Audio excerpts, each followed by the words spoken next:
Good afternoon, ladies and gentlemen, and welcome to Yerevan. Welcome to the Figure Skating and Hockey School, and welcome to the ISU Junior Grand Prix Armenian Cup 2023. This is an event of the International Skating Union, hosted by Armenian Figure Skating Federation.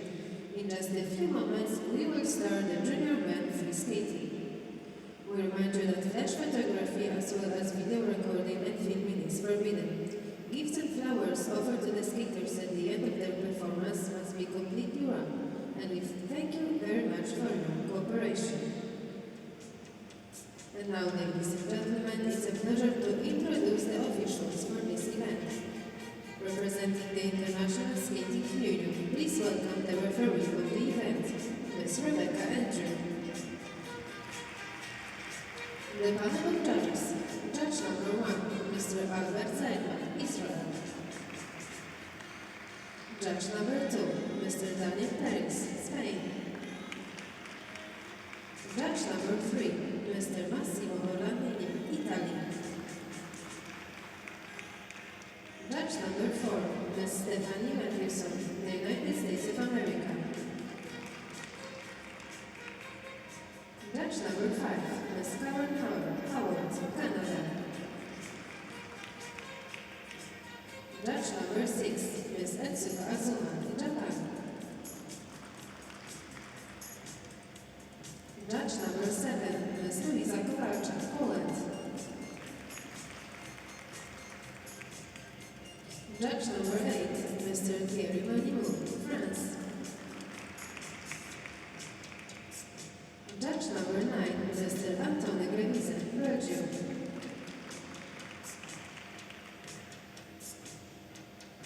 Also representing the International Skating Union, please welcome the technical panel. Technical controller, Ms. Karian Olsen. Technical specialists, Ms. Tamara Dorofeyev. Mr. Cornel George.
Hello, everyone. Welcome to week number 7 and the final day of competition here in Yerevan, Armenia. I'm your host, Ted Bard, along with Mark Hunruddy. Our final event, the men's free program. What can we expect, Mark?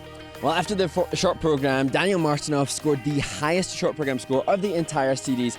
And yesterday there was lots of success for fellow American skaters in gaining a silver and bronze medal in the women's event. Should he win gold here, he guarantees a spot at the Junior Grand Prix final. So here we go. 21 men from 18 nations, and the men's free program starts right now.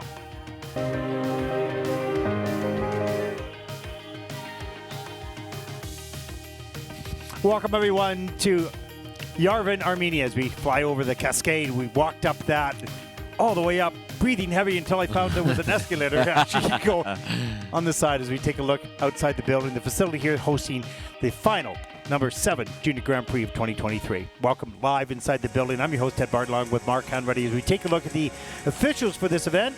Mark, ready? Ready. Set, go.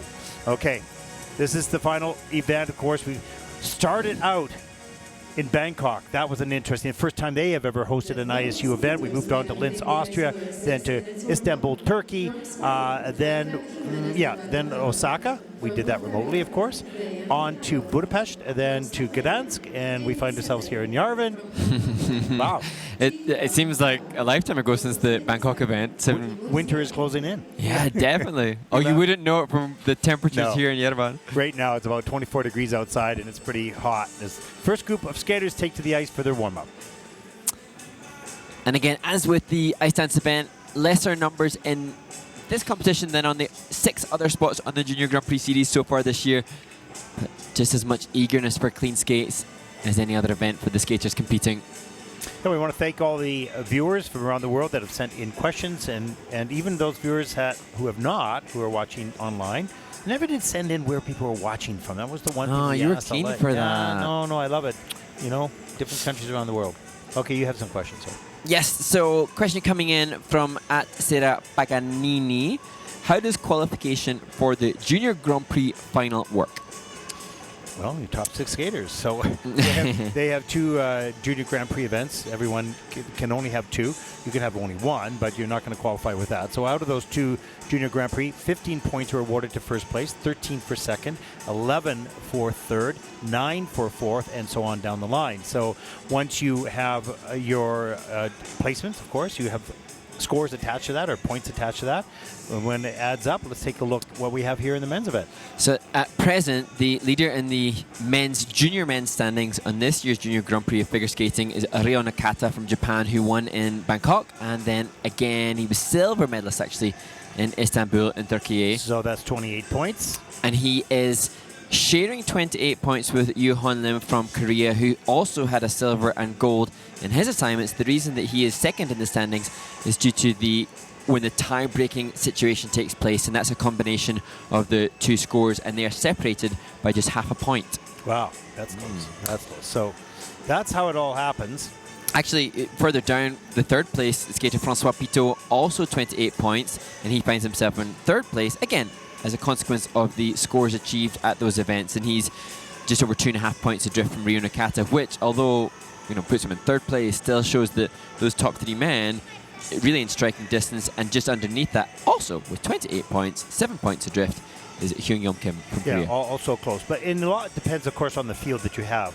You might have a field that might be a little bit easier, a little bit more difficult, but nevertheless, first 15, second 11, and so on. Yep. Versus 15, 13, then 11. So, and another question. Next question coming in. How are cities chosen for the Junior Grand Prix? From @Christina Ariage. Actually, that one I don't know. I mean, I know people have to submit bids. You do have to put a bid into the ISU. And I believe that the ISU sits down with the people that generally run the Junior Grand Prix and take a look at the location, the travel, because we've got equipment that has to travel for production, and most importantly, of course, the judging system. So Swiss Timing has 2 judging systems that can travel, one perhaps in Asia, one stays in Europe, that type of thing. But still, even if we had probably the most travel this year based on Bangkok to Linz, all over the Osaka, that type of thing. So this was a bit unusual, but I think they take a look at everything, consider everything, the location, the facilities, the hotels, and then the travel schedule as well. And it just, obviously, you've been doing this for a long time, Ted, but for me, in just the second year working on the Junior Grand Prix, I'm just quite mind blown by how slick and smooth the operation is, given the amount of things that have to happen to make this possible. Well, it's just a combination of the ISU's organization, the local organizing committee's organization, and everybody else sort of following. Once you get to the city, the transportation picks you up, takes you to the hotel. You've got your practice sessions, you got the bus schedule, you got your meal schedule. It's all set up. But it's been done for so many years that the template doesn't change. Yeah. It's just a matter of the location, how far the rink is from the hotel or from the airport, and those types of things adjust. Yeah, and I mean, trivial that may seem to maybe those watching, but even the mindfulness of the food implications for the skaters, the judges, the officials. So much food obviously has to be made and produced for the skaters, and just even considering that, those extra staff that have to be brought in, so many people have to come together for these Junior Grand Prix events. Yeah, and sometimes there's fewer, like here, there's fewer people here, but they're working extremely long hours. We've seen Zarkis, of course, is sort of leading it here locally, and he has his family involved and everybody to help out. You do what you have to make it work, and in most cases as volunteers, and we thank them very much. And arguably, just as much infrastructure has to be in place for a junior, if not more, than a senior Grand Prix, because the numbers of entries are higher. There are more. I would say there are a little bit higher requirements in the senior Grand Prix. Television comes in, and television brings a whole group of people and contracts and whatnot, and they have to be met and that type of thing. So they have a little bit higher requirements, but they have less athletes, of course. 12 women, 12 men. 10 dance teams, I think, and maybe it's 8 or 10 para teams, can't remember. So it's not nearly as big as a junior Grand Prix. So that, from that perspective, it's more simple, but there are other complications. And we look ahead soon to the senior Grand Prix, and I wonder how skating fans that are tuning in now maybe share our same excitement just in seeing what events are taking place. It excites me to go online and check results for the Challenger Series events that are taking place, the Japan Open, which is taking place as we near towards the time when the Seniors Grand Prix starts. Okay, go ahead. Wow, I've just seen results of Finlandia Trophy, and it's the Finnish team Turkila and Verslus who lead the field there. Here we go. As we start the final event here on the Junior Grand Prix series, the men's free program from Yerevan, the first skater, Mark. And it will be 18-year-old Adrian Jimenez de Baldomero from Spain who starts the men's free skate. So he's 20th after the short program, first skater out. His personal best is 70.67, earning that in Linz in week number 2. Skating to Hungarian Rhapsody number 2 by Franz Liszt.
Well, a great way to open the men's free skate for Adrian Jimenez de Baldomero from Spain. That was a good skate. Really good. I mean, that's the first skater out. He nails 2 triple lutzes right off the top of the program, and nicely done. And compared to his Junior Grand Prix in Linz, Austria, we had a couple of falls and lots of under rotations as the Spanish ice dance team and Spanish coaches cheer him on. Wave their flag, their phone flag. Ingenious, the way of bringing nice. the flag to the rig. But really well done. He has to feel happy finishing this season with that. The Junior Grand Prix season triple lutz, double axel was nicely done. There's the second triple lutz, and just squeaks that free leg back in time. Has to touch down a little bit. Not a big deal. Triple flip, hop out of that, but as good. That was nice and high. The flying sit spin is in at a level 3, just missing one feature, but he's very strong. Explodes off the ice very quickly. Pretty good rotation position as well. Just a little susceptible on sometimes the landings, a little stiff in the knees. Right, just want to absorb that. But other than that, nicely done. And Adrian is part of the junior Spanish national team and was winner of the Spanish Figure Skating League in his category. So one of the front-running Spanish men. And based on what took place in Austria, it looks like he's going to add 20 points to the season's best that he achieved there. So indication that this has been a graft for the last few weeks to get himself prepared. We have seen that from a number of the skaters. More, I mean, would say maybe a few didn't, but most of them improved their scores by quite a bit from the first Junior Grand Prix to the second. The scores, please. Well, let's take a look at that improvement. 92.01, that's 22-point difference, pardon me. With a 134.37 total competition score, you can see him breaking out a smile just barely now. That's pretty good. Job well done. Really well done, yeah.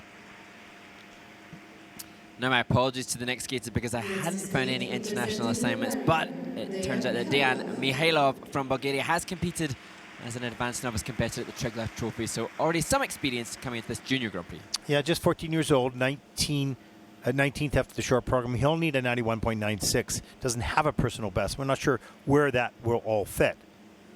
And he'll skate the free program to Grand Amour, Spanish version.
we saw some frustration from Dejan Mihailov from Bulgaria after the short program. He lost the final 2 spins in this short, but here every element callable for the young 14-year-old from Bulgaria. Yeah, you can see the stage of development this young man is at. He's very quick into rotation, which is good. Pretty good takeoffs as well. Needs a little bit more speed and power. That'll come in time as he grows. There, finally get a smile on his face as he slips. Take him off the ice. And there's a triple Lutz. Second jump in the program. That was nice and quick. There's the flying sit spin. Now nice and low, difficult position. This is in at a level 4, so it gets all 4 features. A little jump in the middle there as well. Want to keep a little bit more speed. Here's a triple loop. Nice. A little bit too far forward. Again, you can see how much speed there isn't on the landings. You've got the triple salchow. Again, it's pretty much on one spot or just traveling a little bit. You want lots of flow and speed in and across the ice and on the landing. But generally speaking, that happens, Mark, when they grow a little older, gain some more power, and learn to skate with a little bit more flow. Yeah, just forcing that deep soft knee action on the landing of the jump, but he seems so much happier. He was obviously so visibly disappointed, and understandably, I suppose, in the short program. He's got, as I've subsequently discovered, lots of experience as an advanced novice skater, and he's medalled at numerous internationals. But now here, with that free skate, he's got the qualifying score probably for Junior Worlds now in the free skate. So he had a taste of success in the novice, and he doesn't like that taste of not. Yeah. So you could see that in the short. He was not happy, but much happier young man here right now. 86.95 free program score. You can see a nod of approval by Dejan, and 129.37 total competition score. That'll put him currently into second place.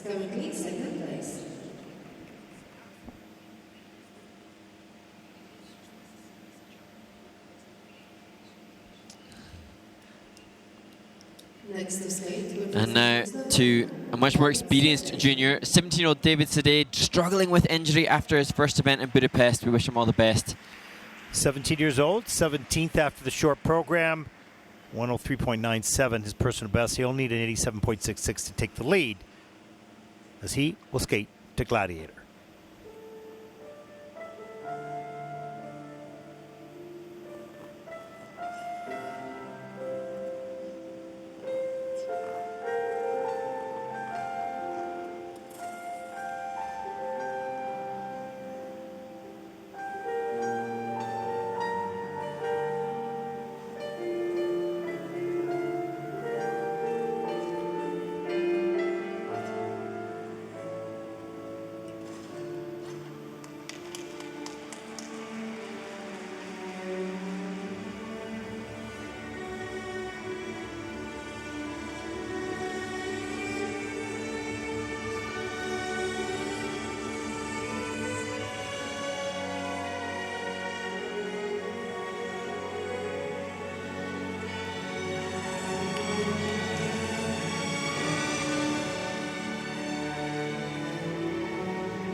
David Sedej from Slovenia. He's a skater who can land triple triples, land triple axel. Not doing that here today, but given the knowledge of the injury that he's had coming in, I think he'll be satisfied to have skated like that. This was a really good skate for this young man. He had good posture today, held his back strong on the landings. The technique of the jumps is really solid, really nice and tight and strong in the air. So I thought this is a big improvement from the short program. Look at that triple lutz right on top of the landing. Nice. Sure, that can triple that toe loop, but maybe just hasn't had enough practice lately. Triple toe loop follow, but if you just take a look, right on top of the blades, Euler, double Salchow. So we're not seeing the multi-rotational, the triple combos or sequences, but we are seeing good technique, solid landings on all the jumps. I think there was just one element that had a mistake to it. Well, he squeaked this one out at the end of the program, but that was great that he had the strength and calmness to do it. And the will and desire, because I suspect he hasn't been able to train, from what his coach Katarina Berger has explained, hasn't been able to train nearly as much as they would have liked coming at this event. He's here with his older sister, Sara Sedej. She competed internationally until quite recently, and now stepping into the coaching ranks to support her sibling. Katarina, the coach, at home with other students and her children, because, as we've said before, the coaches can't continue. When your coaches are as successful as Katarina is with other students, you can't go week on week across the globe with your skaters. Yeah, who's at home doing the work? Yeah. How interesting, though, siblings and the kiss and Yeah, cry. we've seen lots of parent-child. And then you say, okay, there's your score. Now, what are we having for dinner tonight? You know. Yeah. David Sedej from Slovenia has already Well, 96.13 for the free program. That's first place for David in the free program with a 142.85 total competition score. And that'll put David, at least for the moment, in the first place.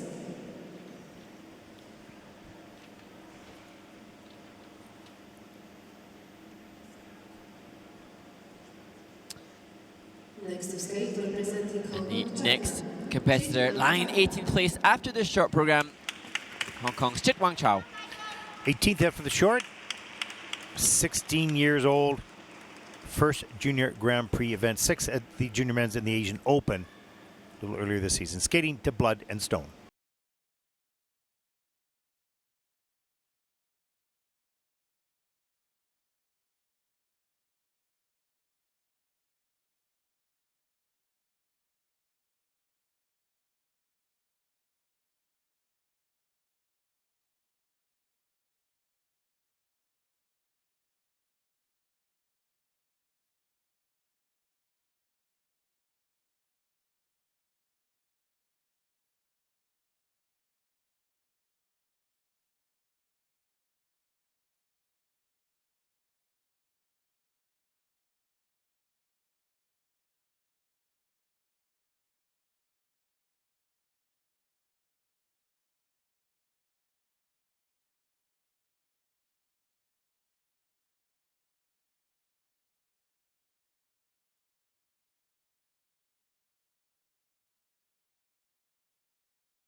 Well, the 16-year-old from Hong Kong, Chit Wang Chow, delivers a really fighting performance, taking each element and giving it his absolute... Oh, you sense a real desperation to cling on to many of the landings.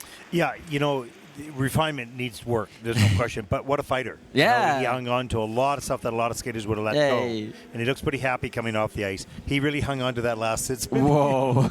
Just going really slow. Now you see the opening, triple toe, double toe. You know, pretty good technique on the takeoff. Pretty good rotation position in the air. A little bit on a lean, but hung on to that on the landing. Triple salchow. Double toe. You can see it doesn't cover a lot of ice. Kind of around the circle.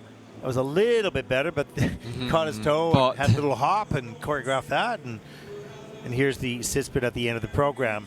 That first side, no problem. Side position.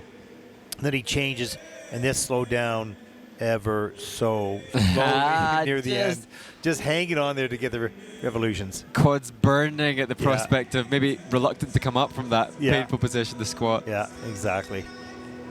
And you could just see each of the jump landings just either scratching a little on the toe pick or hitting a back inside edge instead of the immediate back outside edge which he wants. But nevertheless, the guts and determination that he showed, and his coach so vocal in supporting her skating. It was great to hear her with Megan Wong, also from Hong Kong in the women's event, and the same kind of exuberant desire to support. She's a fireball. She's got lots of personality and lots of encouragement for her athletes. His free program score is 85.43. That is fourth in the free program, but coach thinks that's a pretty good score for him. 129.23. That'll put Chit Wang Chow from Hong Kong currently into fourth place for the moment.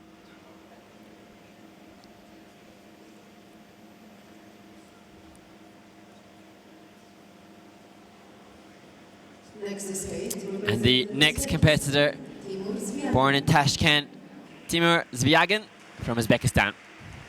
Well, 16 years old. He's 21st after the short program, and he will need a 112.62 to take the lead. He's going to skate to Daylight by David Kushner.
Well, congratulations to Timur Zvyagin from Uzbekistan, and this one of his first ever competitions, certainly his first international experience, and he just assessing now what has been achieved by him, but the experience monumentous in his progression moving forward. Yeah, it clearly comes in with a standard, a lower standard than most of the other skaters. He doesn't quite have the speed or the deep edges and the confidence in the basic skating skills, but is learning the double jumps. That's good. Try the double axles off the top of the program. They didn't work out so well. There's that hydroblading move,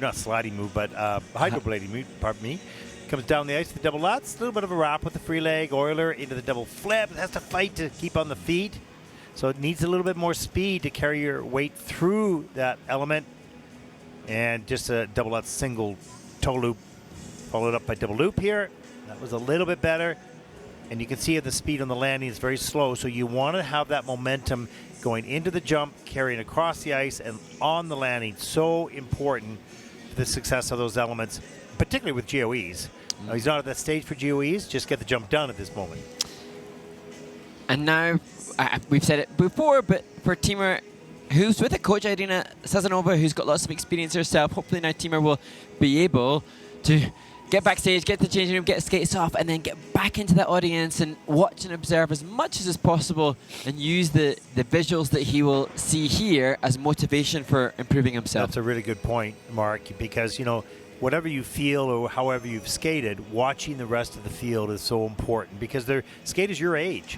And you'll see the different standards. You'll see, okay, that guy's he's deeper in the knees or he stretches more in the landings or whatever it is, if you watch it that way. Some people don't. They just, they zone out and don't watch for the learning. But Timur and, maybe the federation, maybe his parents, maybe his whole family, maybe there's a whole support network that's financially put money into getting him here. That will pay off. The dividends of that will be in what he learns from the experience. Yeah. Sometimes, well, not sometimes, we've always said this, the tough experiences are the best. They teach you. 50.51 for 5th place in the free program with an 80.75 for a total competition score. That'll put Timur currently into 5th place.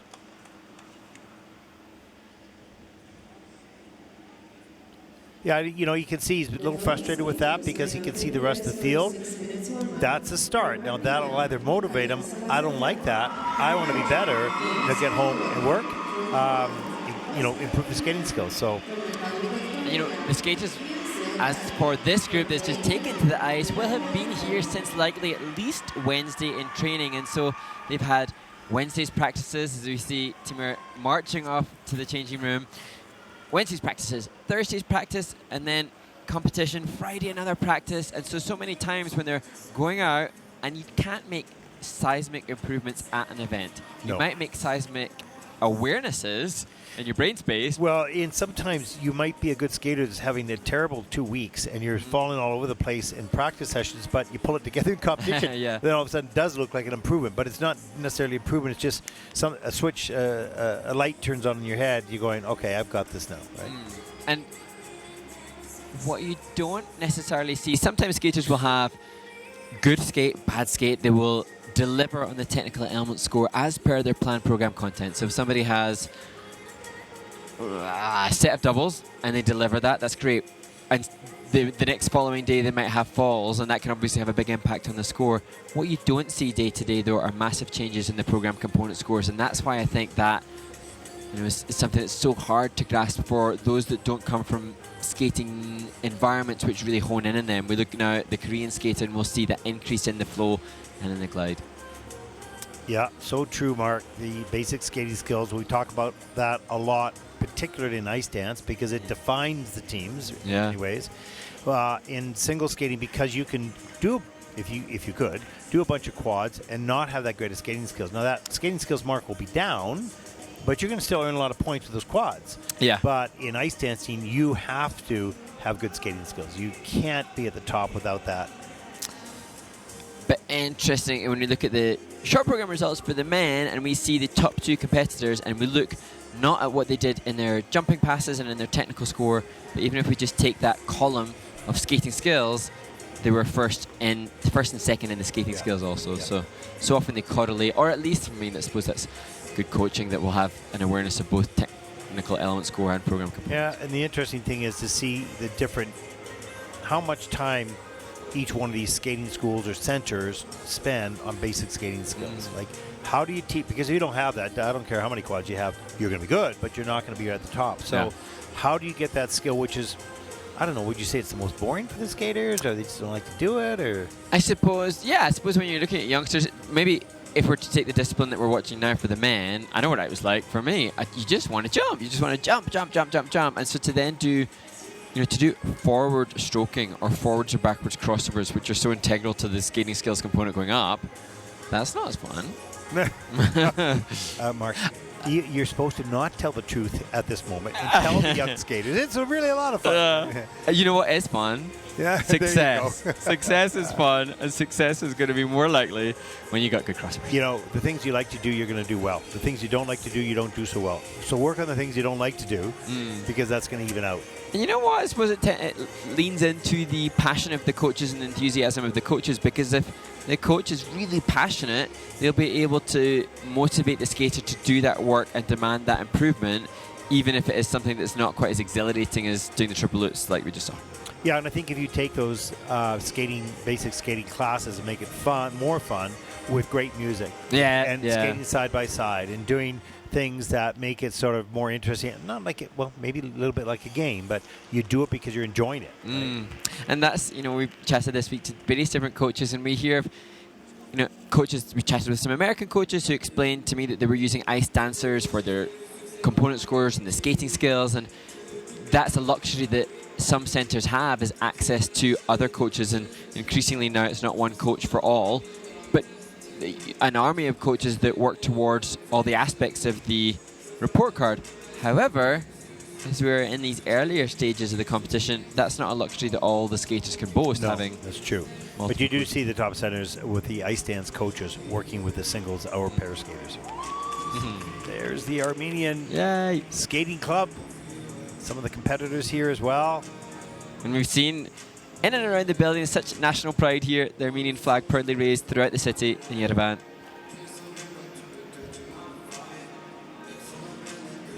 And there, Oscar Oliver from Poland, and I saw him after practice this morning, and his coach, who you can just see in the back of the shot there, saying, "Oh, you just look so happy and so smiling." And she said, "I love figure skating." Oh, okay, that's great. Amazing. And just to remind our audience about this young man, the fundraising he does. Oh, it's amazing. He has a backpack campaign where he raises money to create backpacks with essential goods in them to give to children in areas of either war or natural disaster. And he's raised thousands and thousands and created lots of these backpacks for children in much less privileged areas than he. And he's had some press in Canada as well. And it's just utterly inspiring from a 14-year-old to know that he's done that. Yeah, mom and dad must be pretty proud. And interestingly, delving into that story, his parents are both big charity campaigners as well, and it's great to see your son now doing this, but I think as a parent I'd be incredibly proud to hear that they're mindful of others. Yeah, totally. All right. One Korea flag. Yay. I love seeing the excitement of the skaters, and also well done to the camera guys, because they bring joy to the skaters for finding those. They really do. Absolutely. Okay, here we go.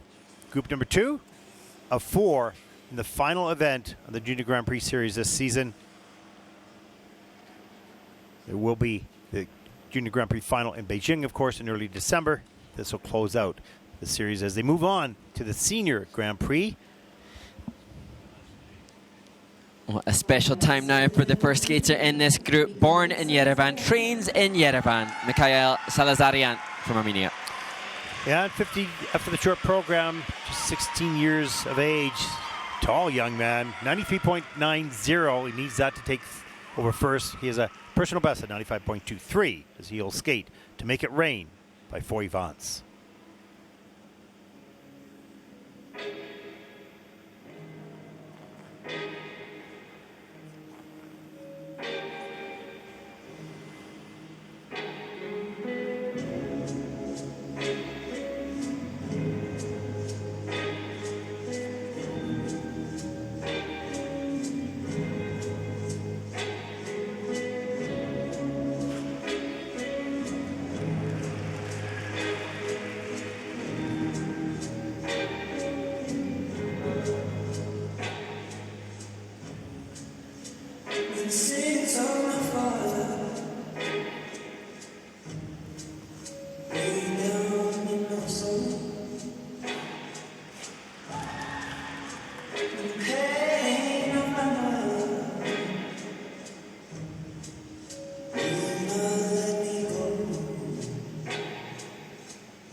Well, much to the delight of the home crowd, Mikhail Salazarian concludes his free skate.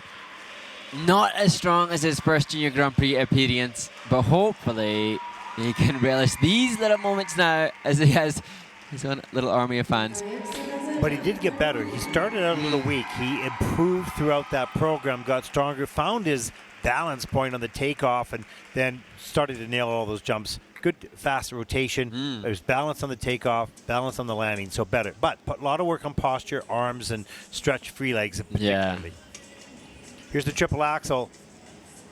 Gets all the way around and then steps and then takes the fall. Darn it. Followed up with the triple flip. He's still on a little bit of a lean. I think it's probably under rotated into the double axel. And that is. And then the triple lutz, or this one's under rotated here in the system. But now starts to straighten up. That was nice. Both triple toe, a little bit forward on the landing of the triple Salchow. But it continued to get better throughout the program. And this a great example of a skater who's more comfortable. Oh, you can just see him signaling, I think, with his hand, the amount of rotation done on the ice. So he's obviously mindful of some of the mistakes made. But this is a classic example of what we discussed about the program component scores versus tech scores. So Mikhail fully rotating that triple axel. He landed it when he competed in Budapest, but just a quarter rotation short. Here, fully rotated. But whilst he has prowess and confidence in his jumping passes, he doesn't have maybe the same time devotion to the skating skill. So that's his area. Yeah, certainly at this point. And you can see on the triple axel, he tried to push himself a little higher to get all the way around. He didn't want to have that under rotation, and he didn't. He just had the fall. But you know, that's okay. That's the cost of trying something a little bit more. Yeah, development, and obviously learning from the last experience, and now learning from this experience as well. But you sense that although this is a great learning opportunity for him, it's also a celebration for him in Yerevan and Armenian skating. Yes, absolutely. Yeah. Means a lot. They're doing a lot here to expand their figure skating program in Yerevan. They have a nice rink here. I think they have another one somewhere else in the city. Nice arena, Yerevan, and Mikhail leads the field. Really, we've seen other Armenian dancers. We've seen senior skaters training here beyond the junior event as well. So good to see it looking buoyant. Well, there were 5 reviews out of the 11 elements. They have now all been cleared up. So the score should be coming in any moment. Interesting, the skating skills component score for Mikhail in his first Junior Grand Prix Budapest was 4.82 as an average of the judges, coming in almost exactly the same. It's just moved a little bit, but almost the exact same here. So such a great reflection then of the judges' opinions of where his amount of speed, flow and glide is at. And now the work will be done in the training rink to nudge that up. Free program score, 84.44. That is 5th in the free program with a total competition score of 133.40. That'll put Mikhail currently into 3rd place.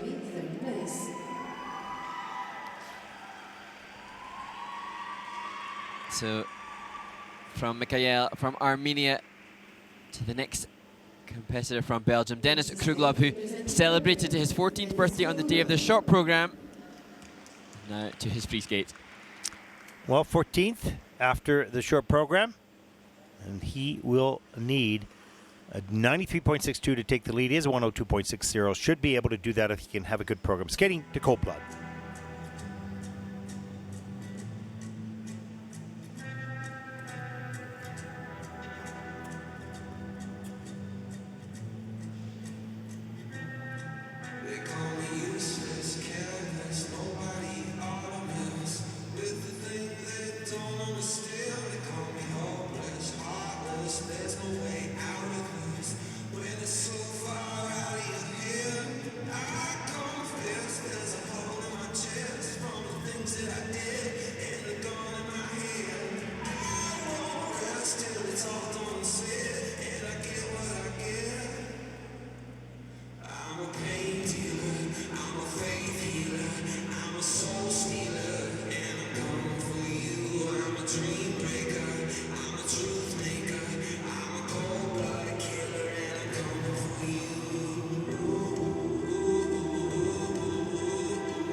I really like Dennis Krugelov's skating. I think he's got great jump technique. He's got good flow, good glide, good skating skills, and I think there's an element of a little bit of swagger in there as well. I was lucky to watch the career of Kurt Browning when he started out as a young skater like this, and he has the same swagger a little bit, same freedom, which can be a little wild at times, but it also can be really exciting. So I see that a little bit in this young man as well. He takes off and he throws himself. He has still control on it, but it's brilliant when he gets it done. You know. What a testament to Dennis and his coach to be compared with the great Kurt Browning. That's cool. Yeah, well, lots of work yet to do in between stuff for sure, but he's got a little bit of that swagger, that coolness, and the freedom. And look at that! Look at the lean on that. Just wild, but gets right back up into the program, no problem. You know, it's funny as we look at this double axel Euler triple salchow.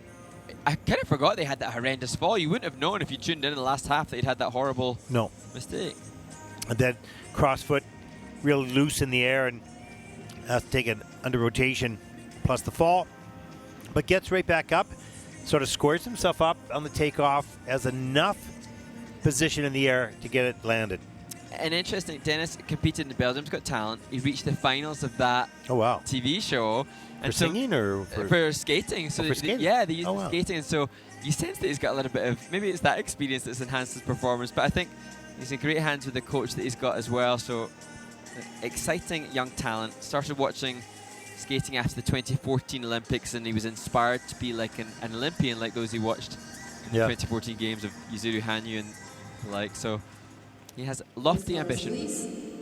I love the freedom in which he skates. It can be an asset and a detriment. Depends on how you control it. 102.88, that's first. That's his season best in the free program with a 152.12. And that'll put Dennis currently at this stage of the competition into first place. Nice job.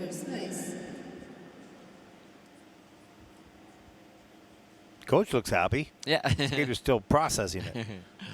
Sore hip, I think, from that flip. On the ice, representing Poland, Oscar Oliver. And a high five and a pat on the shoulders for Oscar Oliver, representing Poland. Well, 14 years old, born in Halifax, Canada. 105.11 needs that to take the lead. Has a personal best 79.74, earning that last week in Gdansk. He'll skate to the great Bill Jean, Man in the Mirror, Smooth Criminal by Michael Jackson.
Well, a fantastic young man, Oscar Oliver, looking understandably exhausted after 2 busy weeks on the Junior Grand Prix Series.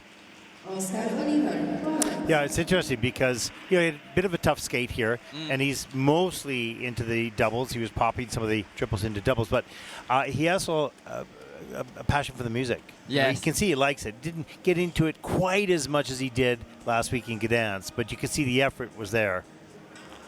There's the double flip, double toe loop, struggles on the landing a little bit, so not a lot of speed. You want that flow throughout the program. You use less energy if you're not having, that was nice flow in the landing, so that was good. It was easy to get into the next element. There's the triple salchow. Oof, did well. Comes to, yeah, did well to stand up. Gets up into the double axel, and then goes, nah, no, single. Yeah. Not doing another one. But that momentum is so important because you don't have to use as much energy throughout the program if you're gliding rather than sort of coming to a halt and then having to pick up speed back and forth, up and down.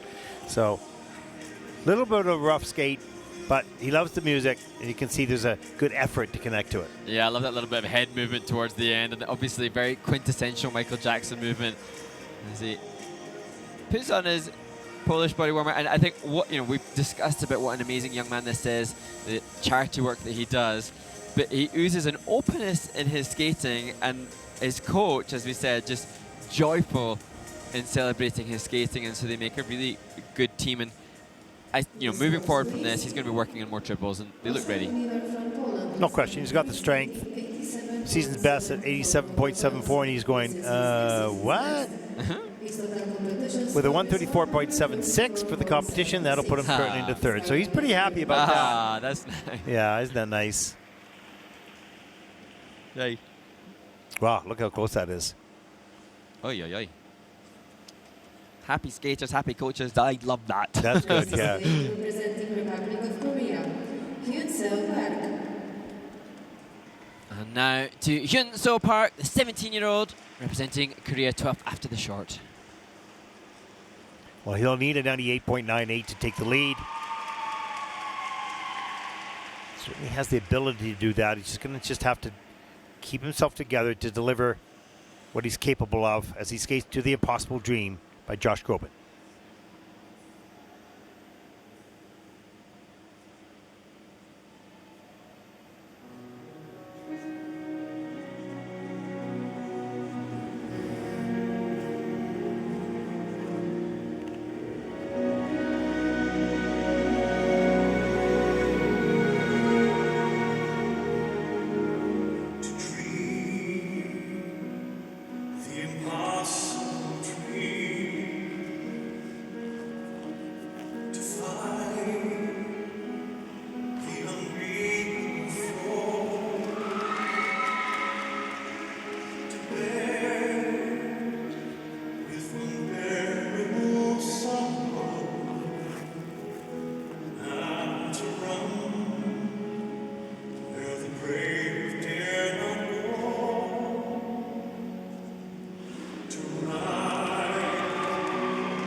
Hyunseo Park from Korea completes his first Junior Grand Prix assignment. Yeah, I could see him just sort of squint his eyes, a little disappointed on some of the things. Great support though from the Korean coach and Korean skaters. And interesting that he struggled at the Korean qualifying event, the Junior Grand Prix qualifying event, only 65 points in the free skate there, but the strength of some of his other domestic events allowed in this assignment. And here's a look at the triple loop on a big lean, but strong enough to hold on. That back is so important. Nice triple lutz. Want to stretch the free leg a little bit. And there, too much on the lean and couldn't hold on to that landing edge. Here's the double axe a little bit later in the program. A little loose in the air. Into the back camel here. And change combination spin level 3. So missing just one feature. And a small positive GOE. And you sense, as to with the women's event, that the Korean Federation has sent some of their skaters with less experience on this last stop of the Junior Grand Prix Series this year as an opportunity for education. Yeah, to gain some experience and also get hungry. Yeah. Because once you get this, if you want to come back, you're going to need to up the game. And so it's very smart. Get those skaters that are on the cusp, on the other side of the fence, if you will, to be able to deliver that program or get this experience and want to come back. Because in those nations, it's tough to get out. So tough. I think, as a generalization, the women's event is a deeper field in Korea than in the men's. But nevertheless, we've seen some great success from Korean men on this Junior Grand Prix Series this year. Free program score 102.05. That is second in the free program with a total competition score of 155.20. That'll put him currently into first place. So, a little nod of approval. He's a little disappointed with some of the mistakes in there.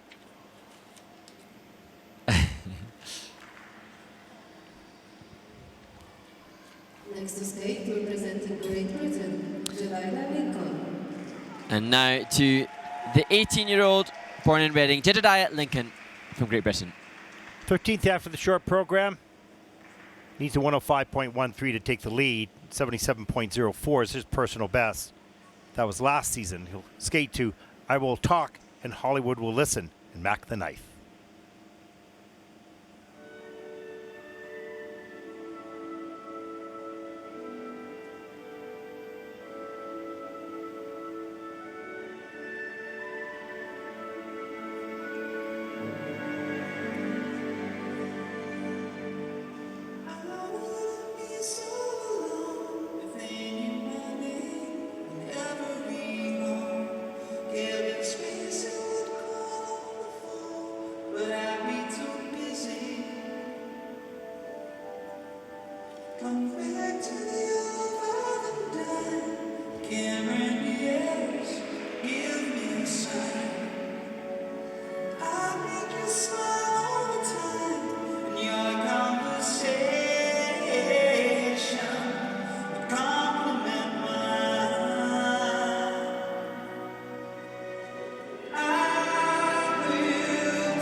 That was so much fun. What a great program and great characterization from Jedediah Lincoln. I think that was the best step sequence performance that we've seen Absolutely. maybe this season. Yeah, in the men's. that's such a good point. And you can see Florent Amodio's influence, but Jedediah taking it as his own. Totally. Wow, that was great. I mean, the rest of the program struggled a little bit. He got better as the program went on, but when that step sequence, I'm going, am I watching junior or senior here? Yeah. That was terrific. Here's some of the elements. You can see just a little loopy in the air. You want to get straight and strong. Little bent legs in the air. Euler up into the double Salchow. So want to stretch those things, the landing positions out a little bit better. Refine those jumps. Get a higher GOE score. There's the flying sit spin. Nice position here. Nicely centered. Nice tight circles. There's the triple flip a little bit later. Again, the air position just a little wonky, right? So important. This was better here. The triple toe loop was more organized, but still, you can see space between his legs and the knees a little bit bent. But then this came along. You're going, I forgot about the rest. Look at this. Yeah. Great brilliant. expression. Wow, that takes a lot of energy, too. Yeah, use of the head, use of the arms. And for me, it's interesting. I remember him when he was a young boy and the maturity and the way in which he's really developed his own style through that great education that he's got from Florent. Wow. And his personal best is 77.04. He's going to crush that right now.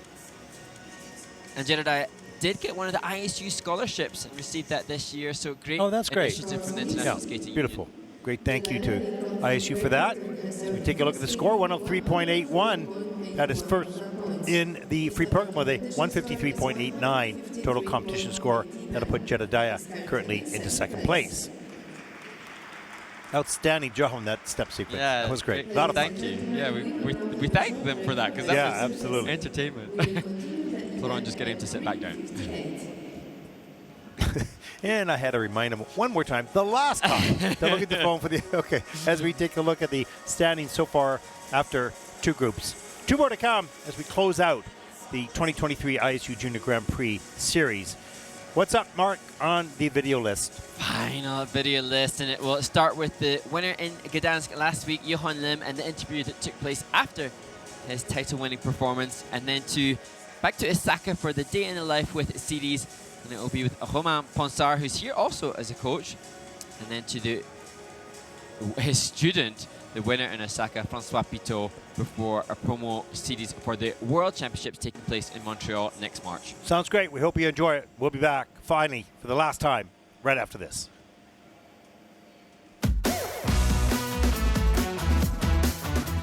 Here in Gdansk with the men's champion, Johan Lin from Korea, 221.55. And you were saying that this is your first international competition this year. If it wasn't for this year, like the last season injury, then maybe I could have gone to Junior Grand Prix like last season. But like, this is the worst like injury I got, and like I had to take a whole season off, and like I'm back now. Just incredible. So when you got back on the Junior Grand Prix, you were second in Osaka. You win here, and we saw the celebration and the kiss and cry. That's the most fun part. I mean, you're a brilliant skater, but watching you and your coach in the kiss and cry, that was a lot of fun. What was the feeling? Yeah, 4 consecutive injury year. Like I had to put all of that feeling just inside my heart, and like watching other people win, like, oh, that could have been me, but like I can't. But like when I won my gold medal in like Osaka, like all the feeling I had was it just came up and like blew up, and like I was celebrating, like I was feeling so happy and excited. So tell me a little bit, just quickly, about how you felt about your performance today. Everything was landed, but of course it can improve it. And last week, Misha, my choreographer, came and he told me, "Oh, you're skating and like your jumps were fine, but like your breathing and like softness and like where you have to be strong. Like you didn't have that in." So like I focused on all of that for 1 week, and like even if it's just a little bit, I wanted to show like that training in Gdansk. Well, what an incredible story, what an incredible skate, and you're an incredible young man. both speak English and Korean. You lived in Canada, you lived in Korea, you skated, you had COVID issue as everyone had, and 4 operations. It's amazing, and you win here. You're going to the Junior Grand Prix final in Beijing. That must feel great. Yeah. When I got the surgery, I was like, oh, if I come back, I want to go to Junior Grand Prix final, but like that's not really gonna happen because like I only trained for like maximum 5-6 months, but like everyone trained like whole year for just to do this competition. But I was like, I could be left behind, but I'll do my best and like I'll keep my training up and like never stop thinking about skating. I have news for you. You're going to Beijing and the Junior Grand Prix final. Congratulations on amazing story, amazing journey, and your victory here and the silver medal in Osaka. Juhan Lin from Korea, the champion here in Gdansk.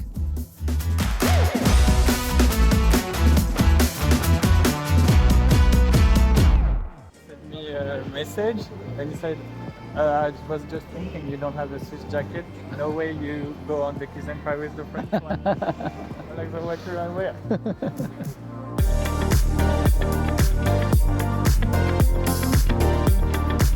Hey guys, my name is Romain Ponsard. I'm a figure skating coach for France and Switzerland, and I'm here in Osaka, and I wish I could go back to my junior world and get on the ice and do programs, but I'm here as a coach now. It's my first season coaching, and I'm really enjoying it and really excited to be here in Osaka. And we will today have the Prix program run through for my skaters, and first time touching the ice here in Osaka, so we'll see how it goes.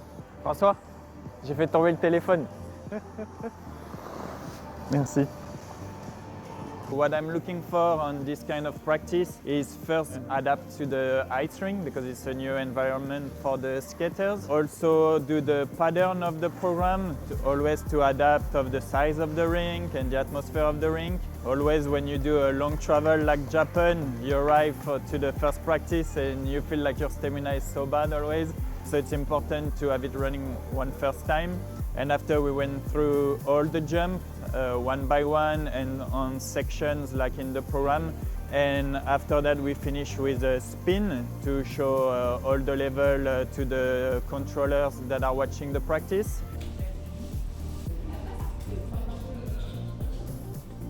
So now it was supposed to be lunch break, but he wanted to watch the practice of the men, so his competitor. So this is gonna be our lunch break from the skating lounge. And we are actually lucky because in Japan the food is really good, so we will enjoy the food and keep watching the practice of the men.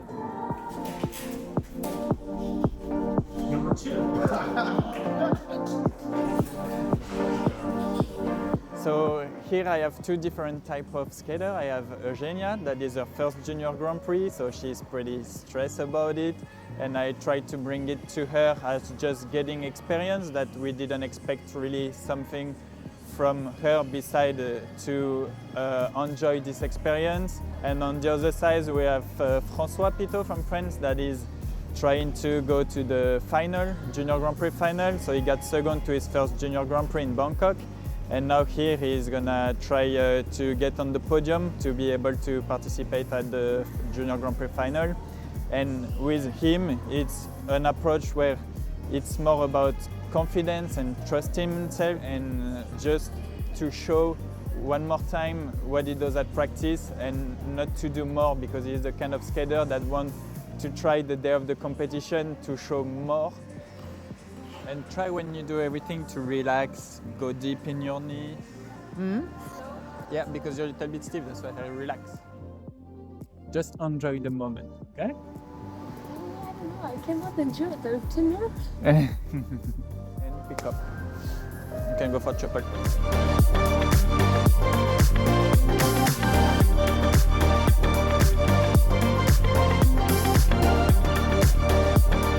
Okay, good job, Armenia.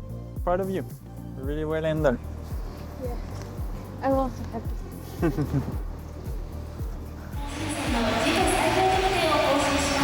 That's this season's best score. 総合得点219.86、最終順位は第1位です。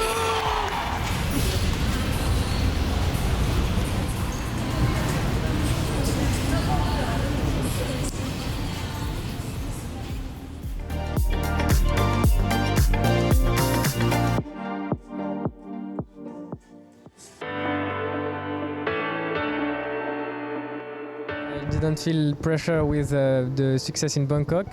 I was just happy with this silver medal in Bangkok, and just very like go for it for the second Grand Prix, and just take all the baggage I have and to do good in this competition. So yeah, just feel good and decontract. My goal, it was to do my job, of course, to do two good programs. And yeah, now I have the final, so I'm gonna work for this event. My goal for the rest of the season is to work on quadruple jumps, to Grand Prix final, junior world, and yeah, to do a beautiful program, good competition, and to continue to work, to keep pushing and like put quadruple in competition. I hope I can qualify myself to a European. So I'm gonna work and yeah, I hope I'm gonna skate to the European and like some international competition to win like some experience with the senior circuit. Yes, bye bye, and thank you to my family and my coach Romain Ponsard et Angelica Bashkina and all the crew here in Japan. Arigatou gozaimasu.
The following skaters may now take the ice for a 6 minutes warm-up. Welcome back, everyone, to Yerevan, Armenia, the final 12 skaters of the Junior Grand Prix Series 2023 as they take to the ice. As we take a look at the start order for group number 3 on the ice.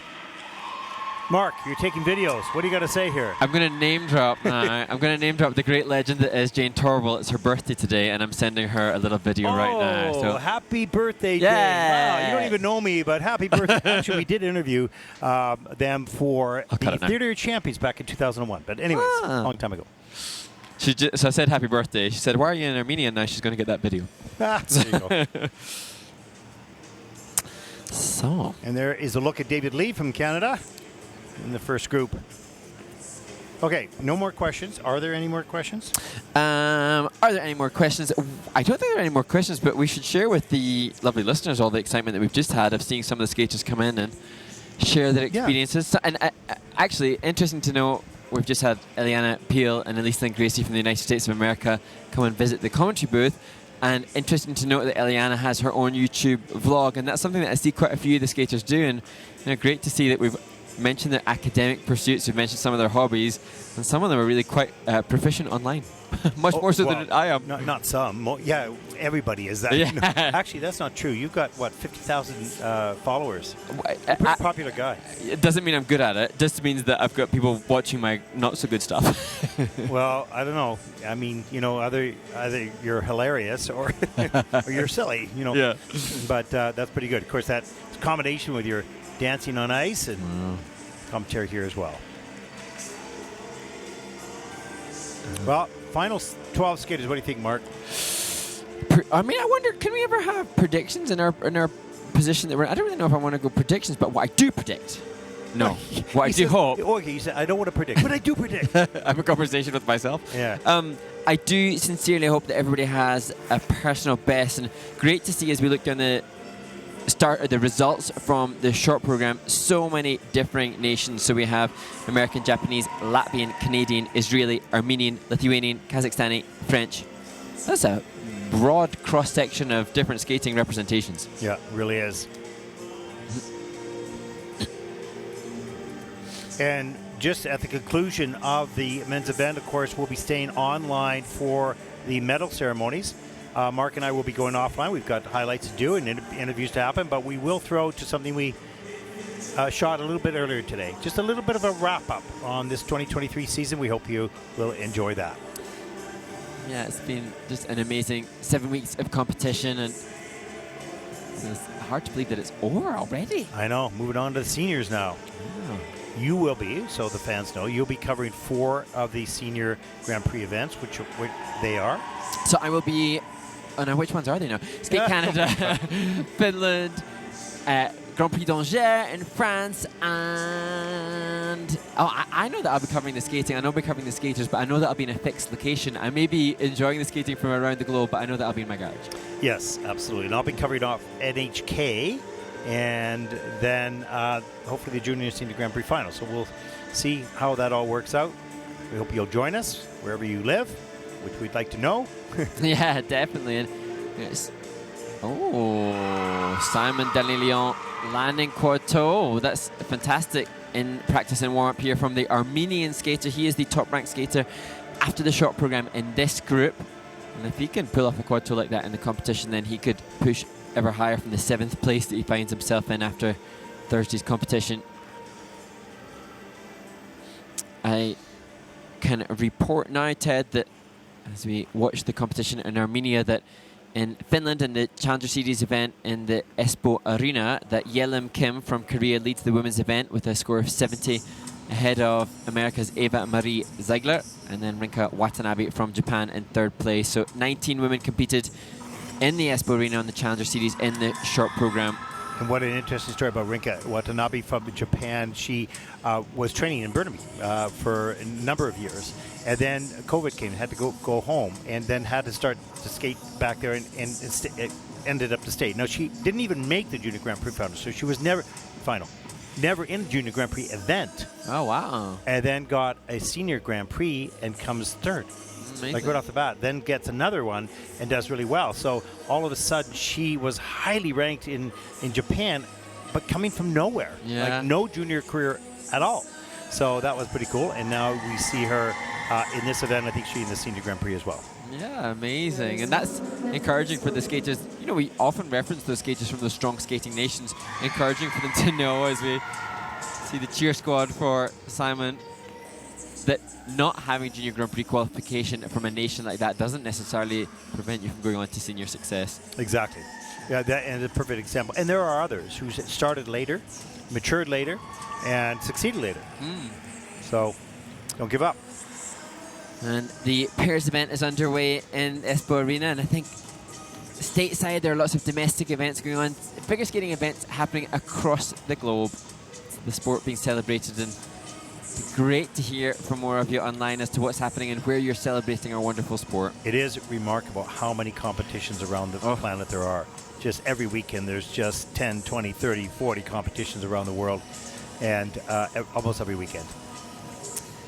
Somebody sending in a question now to us. Kay Channon says, I've been watching figure skating for years and still struggle. She struggles to tell the difference between level 3 and level 4 step sequences. Can you explain a bit more? Well, Kay, we shall, but it might have to be in the next warm-up. Because I found your question too late. Yeah. And there's a lot of detail. That could be a big rabbit hole. Lots of options. Here we go.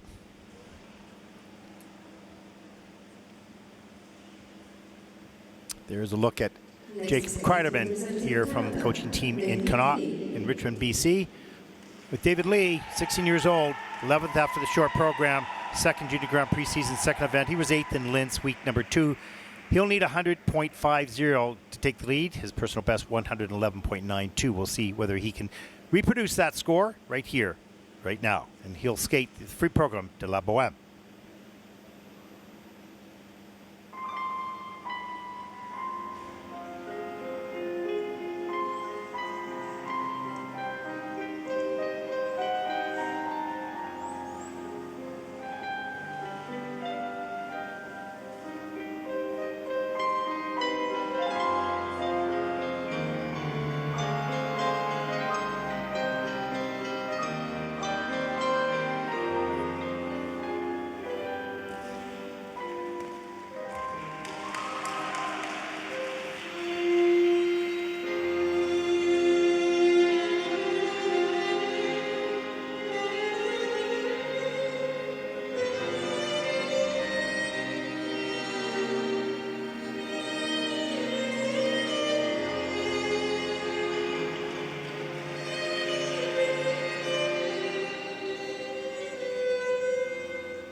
16-year-old David Lee from Canada, a skater who was 4th in the program component scores in the short program. Again, convincing in the presentation in his free skate as well. Well, David has always been a very, very expressive skater. He feels the music, he listens to it, it's just in his soul, and you can see that in his skating. Of course, he's working technically now to try to get the triple-triple combinations and all those things. He's still growing, so this is going to come over the next year or two, but certainly he has the performance aspect of that. There's the double axel Euler into the triple flip. Nice start to the program. Hit a couple step ups a little bit later. Here's the triple Lutz. Just back on the heel and has to step out of that. Free leg got stuck in front. The triple Sacco after that. No problem up into the double toe loop. And wanting to fix up the landing position, stretch the free leg, lift it up a little higher. There's the triple flip. Gets the free leg out nicely. And this camel spin, he's learning to turn that toe up. It didn't used to be, but he's doing a much better job of that now. Fixing up little details, right? It takes time. Yes, and the composition of the program by Keegan Murphy really showcasing his strengths, the choreo sequence, and then 2 spins to round out the program and help the judges really bolster those components. He comfortably into the 6s. And there he is with Jackie Kreidemann. This is Jackie's first international competition as a coach, which is pretty cool. The Junior Grand Prix, anyways. And because they're so busy at that school, they're out. I know they're at the other competitions around the world. And so Jacob is here getting experience, as is David. So this is not a qualifying thing for anything, but this is his second Junior Grand Prix. More experience gain right now. 113.83, season's best. First place for David in the free program with a 168.54. That'll put David Lee currently, for the moment, into first place. He's currently in first place.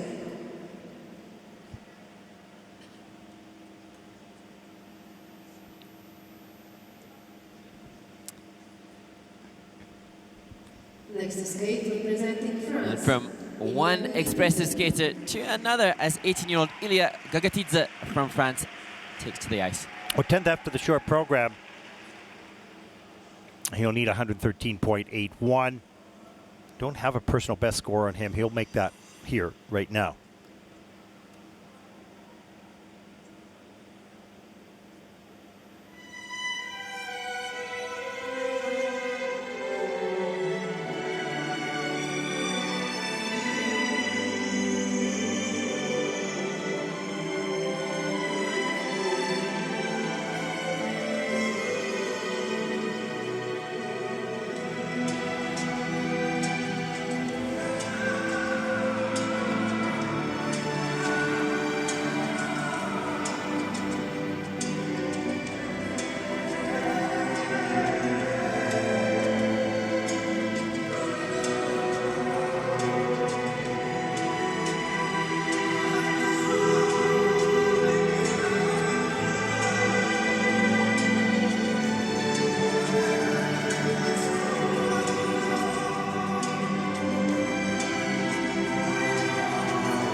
Francis Ilya Gagatidze just reliving some of the performance, and he fresh off the back of the French Masters in Villard-de-Lans where he scored over 100 points, and looking to do the same here. Yeah, he has a real freedom to his personality and his performance in the program. Has some good technique as well, but I don't want to say wow, but it's not under control yet. Not totally under control.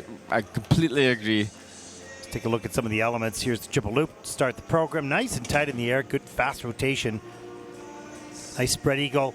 Coming right up into the triple toe loop. That was lovely. Into the double toe. Well presented. Good strong back. Nice posture. A triple flip a little bit later in the program. And coming down with the triple salchow. Has to fight to get that landing up into the double toe. Got a little tired. Nice back camel. Good speed. Turning that over for a feature. Losing a little bit of speed here. And this is a change combo spin level 4. With just a 0.35 positive GOE right at the end of the program. And similar to David Lee, invested in his presentation, and when the judges are looking for personal involvement in the program, and you sense that Ilya had just that.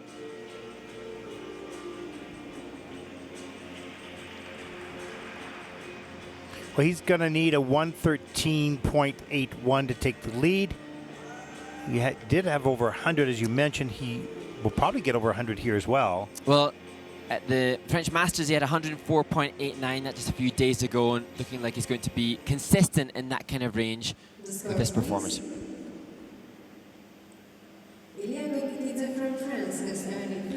Free program score 105.69. That is second in the free program with a 160.43 total competition score. That'll put him currently into second place. Nice job. Up to score yet again. Yeah.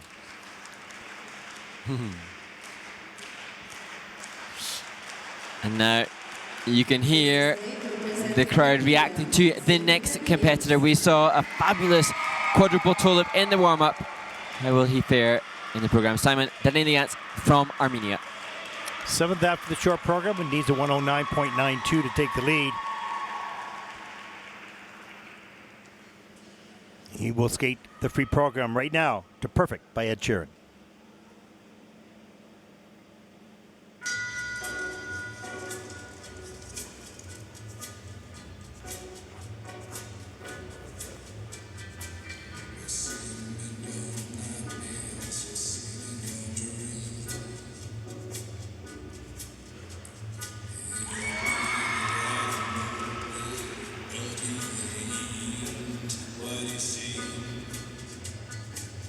See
I don't think the audience cares what the judges think. Such appreciation here for Simon Danilians from Armenia, a skater that first attempted his quad toe a couple of years ago in Poland on the Junior Grand Prix.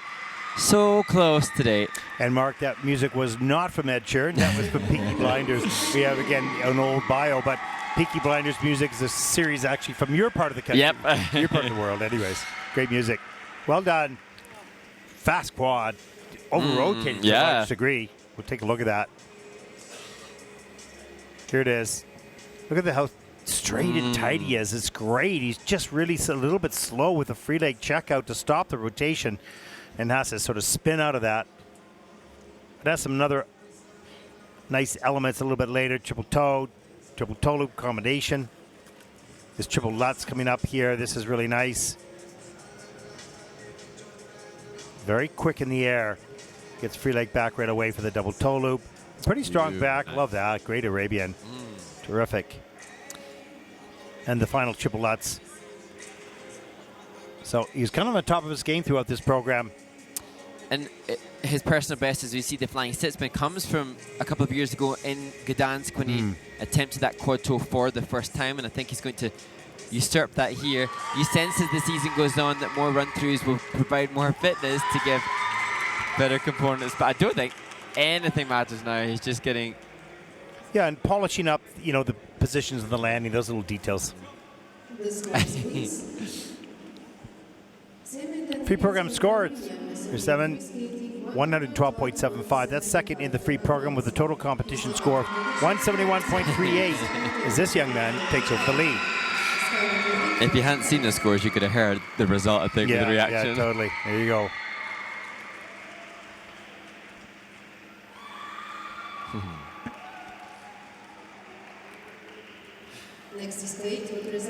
And now a mother's love to her son as Luka Emidashvili from Lithuania competes his back-to-back Grand Prix. Boy, just 13 years old, 8th after the short program. Great place to be. 114.02. He'll need that to take the lead. 98.90, his personal best, earning that last week in Gdansk. He's going to skate the free program to Mambo number 5.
Lithuania's Luka Imirashvili completes his second back-to-back Junior Grand Prix, and he was so brilliant last week. And obviously this, not the performance he wanted, but his mum explained that they train in Ukraine, where his father is from, and that he trains under the sound of sirens.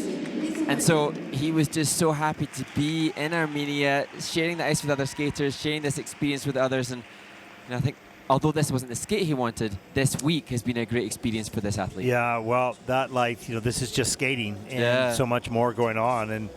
But to get a little bit of a break and get into a different country and skate with other skaters, mostly you're older than you. Yeah. And look at that triple X double axel and squeeze out. No, has to take the fall a little too far back on the heel. Triple flip coming up, traveling 3 turns. And has to put the hand down a little bit too forward and a little bit stiff on the land. You want to absorb those landings in your knees and your ankles. There's the triple loop. He does that pretty well there into the double toe loop. Just, power and speed as you grow, and using the momentum is going to be a great asset, Mark. Yes, and he's got really good free leg awareness. Always hits a nice line with his body. You just sense that this skate, even some of the transitional content, just looked a little less comfy than last week. Now, arguably, it was less comfy because the jumps weren't having as much success. So then you get a little bit more tense and fraught. But we saw last week what a talent he is, and I'm excited to see how he will develop. Yeah, you just want to see what he, when he gets some more muscle and he gets some more power and he discovers, that's actually momentum and speed actually help me. Let's try that out, right? So, yeah, big smile. You can see that reaction from his mom. That's okay. That's awesome. Not the day we were hoping for, but 98.55 for Luka. That's 7th in the free program with a 155.92. That'll put Luka currently into 4th place at this stage of the competition.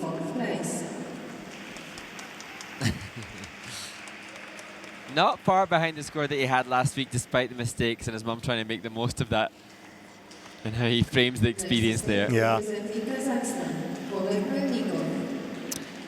And now from one very young junior competitor to one more experienced 18-year-old Oleg Melnikov from Kazakhstan. 9th after the short program, 116.46. He'll need that. He's a 116.21, so certainly within his range to take the lead as he'll skate to shot by Rasmus.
Well, Oleg Melnikov has been on the Junior Grand Prix for multiple times and hasn't quite squeaked into a top 10 placement. I was hoping after 11th in Osaka and a 9th place in the short program here that he might be able to achieve that, but looked fatigued in the program, and I'm not sure it'll be enough to do that. Yeah, you could see when the mistakes started to creep into the program, he got disheartened. Yes. And when you get disheartened, you lose energy and will.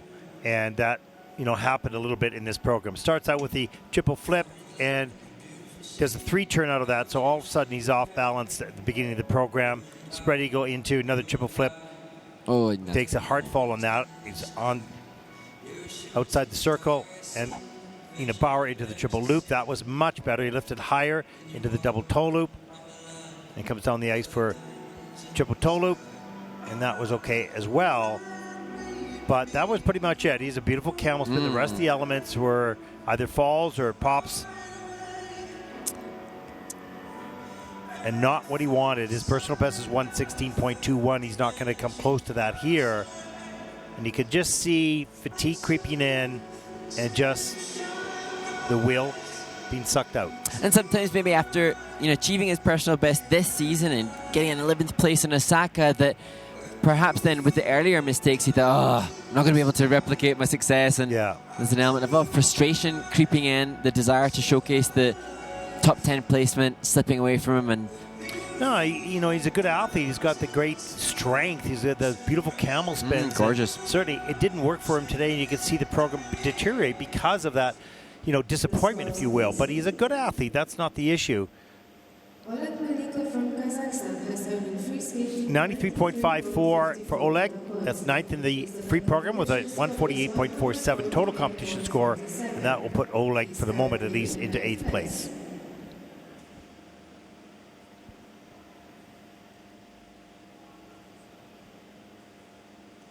The following skaters may now take the ice for a 6 minutes warm-up. From the United States of America, Alexander Finger. From Israel. And there is a look at the final group skate order. Winding down here, Mark. Yeah, last 6th is the biggest group, and you can see the Israeli flag being proudly waved there from the winners of the ice dance competition, as well as Sofia Schifrin in the right-hand corner of the screen. And that's what the skaters so desperately want. There hasn't been as many, obviously because of fewer participants, there haven't been the same number of teammates to support the other skaters, so hopefully... Yeah, it's true. Yeah, this is a little bit of a lighter, although today is not bad in the stands. There's much more than there was yesterday and the day before. So closing out, most teams don't travel till later tonight or tomorrow, so they're here now, and the stands are more full, but mostly from the teams. Yeah, absolutely. As you see the leader, Daniel Martinov. Well, Mark, we have a couple minutes now. Is there anything you would like to say to the viewers or young skaters at the conclusion of your second year here on the Junior Grand Prix? Well, thank you. I think nothing but gratitude and thanks to the skaters for the hard work and the bravery that they show in putting themselves to be here. Maybe also an opportunity to shout out to those skaters that aspire to compete in the Junior Grand Prix this year, and some of them unable to attend because of illness and injury. I'm conscious that there were quite a few that unfortunately had to withdraw right up to the closing gasps of the event. So shout out to them, because they've done so much hard work and we didn't get to celebrate that hard work. And then maybe I'm on a roll here. No, maybe just keep on going. We don't got time's running. Let's go. Last chance. Yeah. Maybe also just a word of encouragement to those that didn't qualify, for maybe the skaters that are watching this and who dreamed of being here. A shout out to them to return to the training rink full of motivation, because the skaters that do get to compete on the Junior Grand Prix will have had a boost being here and seeing other skaters. Those that didn't get that chance, you still have the power to control your own destiny. You still have the power to watch this, see what's happening, and then return to the training rink full of vigor and enthusiasm. So hopefully those watching now that are age eligible will be seen on the Junior Grand Prix next year, giving even better performances than those which we've seen on the series this year. Absolutely. Are you done? Yeah, thanks. And good night. Okay, no, absolutely no. Good message, and we want this broadcast to be inspiration not only for the skaters that we see, of course, but for those ones that want to make it here. It's not just about the program. Please understand that in your numbers and all that. It is about the experience to share with skaters your age around the world in a safe environment and a happy environment for the most part. It's exciting. So we welcome new contenders next season, and of course, those that will return as well. As the age continues to rise in the senior ranks, we'll see more juniors longer in the Junior Grand Prix. And also, Mark, I just want to take a couple moments to thank you for your brilliant work and your inspector. My gosh, it's just fantastic the work that you do on finding out the little stories and the little background stories. So important to understanding why that skater is where they're at in their career. Very, very important. And I thank you for that. And the fun that we have on the broadcast, it just makes it a lot easier. Of course, I did this by myself for about 8 years and didn't realize how hard it was until I started working with you. Until I started working with you, I said, wow, this is way better, right? Better for the audience, of course, and better for us as well. So thank you for all the help. And, of course, our production crew here, fantastic. Our social media group, we don't have all the names on the tip of the tongue here, but they are just incredible. We're the lucky guys. We get to talk to the audience. Sometimes we're on camera. We get to cover the sport that we love. But all the hard work for what you see on social media and what you see on this broadcast is done not by us. It's done by other people. Yeah, I'm trying to take a video for those viewers to share on social media, but they're also busy working that they've got their heads in their screens just furiously. No, it's because they're ignoring you. Oh, then maybe that's that's the other possibility. That's right? true. So we thank them, of course, and a big shout out to the ISU as well for all the hard work that they've done. And that hard work from the ISU just beginning this season, really. There's so much to come. This is kind of a little bit of a template. It kind of rolls through because a lot, all of us have experience, so it goes. They don't have to worry too much about it. They check in on us for sure. But they've got the Senior Grand Prix, they've got the championships coming up, they've got all sorts of things happening, and plus speed skating, of course. Yeah. Plus ice skating day, World Ice Skating Day. As we see Shunsuke Nakamura just skating past the ISU app advert and the World Ice Skating Day. Perfect. Well done. Yeah. Just showcasing what the ISU does on the barriers. And remember, the Senior Grand Prix event will start in Allen, Texas 1 week from now, I guess. Yes? Yeah, a week of respite. No. Next 2 weeks weekend. from now. 2 weeks after, I think so, yeah. And so it'll go on from Allen, Texas to Vancouver, then to, I don't have this, do we have the graphic there, Simon?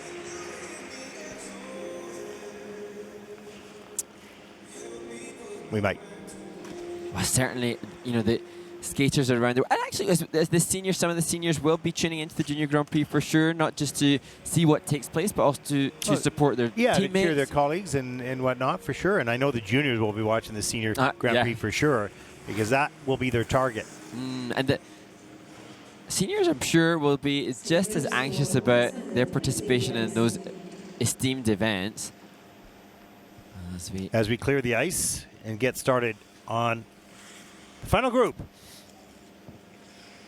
As Roman Serov gives parting wisdom to his long-time student, 7 years they've been a working collaboration.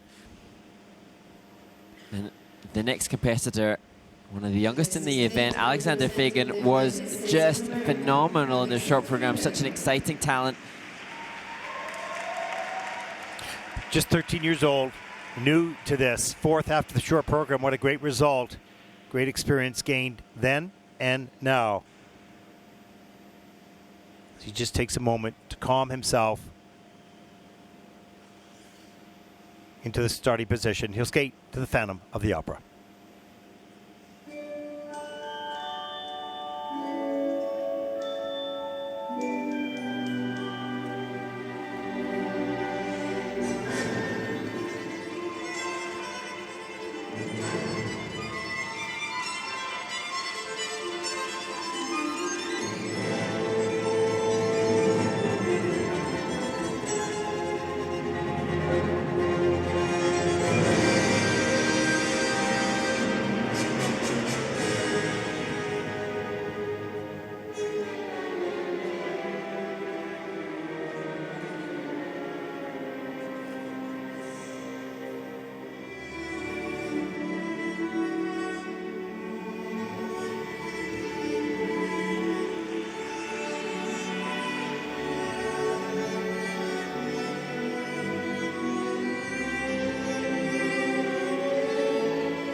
I just think he's such an exciting talent, and the mistake on the second jump element didn't derail him. The content that was packed in at the very end, testament to how trained Alexander Fagan must be in practice. Yeah, he's very disciplined with the body positions as well. That helps him land those jumps. There's not a lot of flow and speed on them yet. He's still very young, so he doesn't have a lot of power yet on this, or speed.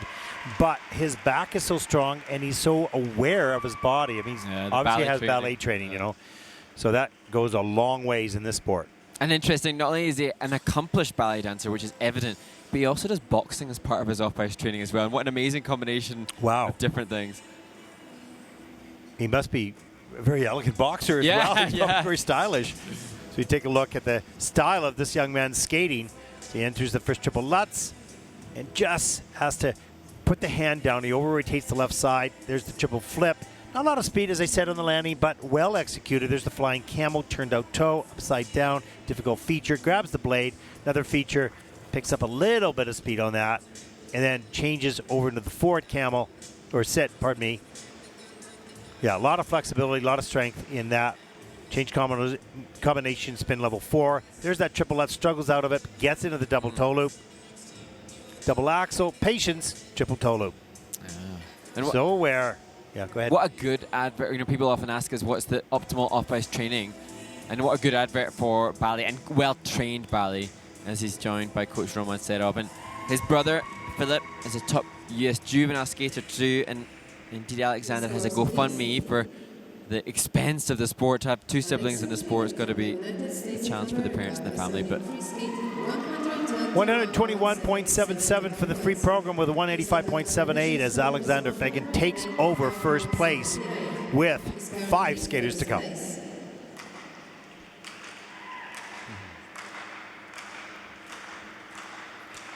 Well done.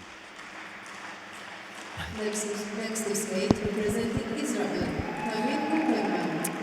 and the second skater in this final group, 16-year-old Tamir Cooperman. But Tamir is 6th after the short program. He'll need a 125.89 to take the lead. He has a 118.06 personal best. And he, as well, will skate the free program to the Phantom of the Opera.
Tamir Cooperman, the 16-year-old representing Israel, and Ted, as we see the winners of the ice dance competition, and Sophia Schifrin from the women's event proudly waving the flag. I've got to acknowledge how amazing it's been to see the connection between he and his coach. He's wearing one of his coach's old costumes, Alexei Barchenko, who's a 3-time Olympian himself. Wow. I've seen them in the gym doing extra exercise. I've seen them eating together, dining together. And it's just confirmation, as his coach applauds him now, of the support that the federation and the coach give to their athletes. Well, what a great, powerful performance. No question here. It had some mistakes along the way, but there's the triple flip, triple toe loop.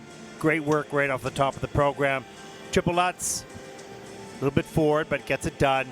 He's really a solid technique. Even when things are a little bit off, he's able to hang on to those landings. So important to be able to learn how to save things. Look at that triple Lutz, totally forward into an Euler, into a triple Salchow. He made that work through sheer strength and determination. Double axel, beautiful double axel. Uses both arms and free leg. The left, here we see the camel spin. Maybe a little work on the hip flexibility there to come. And then this great Arabian and great moves in the dramatic part of the program. And he looked pretty knackered after the double axel, double toe, but it didn't stop him. Almost channeling that fatigue. So passionate at the end. And that was nice to see. I'm assuming that knackered means tired. Yeah. Yeah. Shattered. Okay. Great passion and performance, no question. A lot of fun to watch. Need to find out what that that means. Yeah.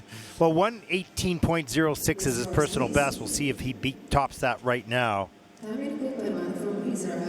Oh, yes, he does. Season's best, a 120.52. That is second in the free program with a total competition score of 180.42. That'll put Tamir Cooperman currently into second place at the stage of the competition with 4 to come.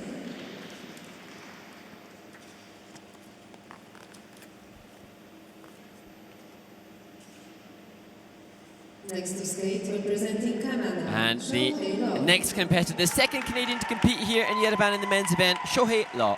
Fifth after the short, 18 years old.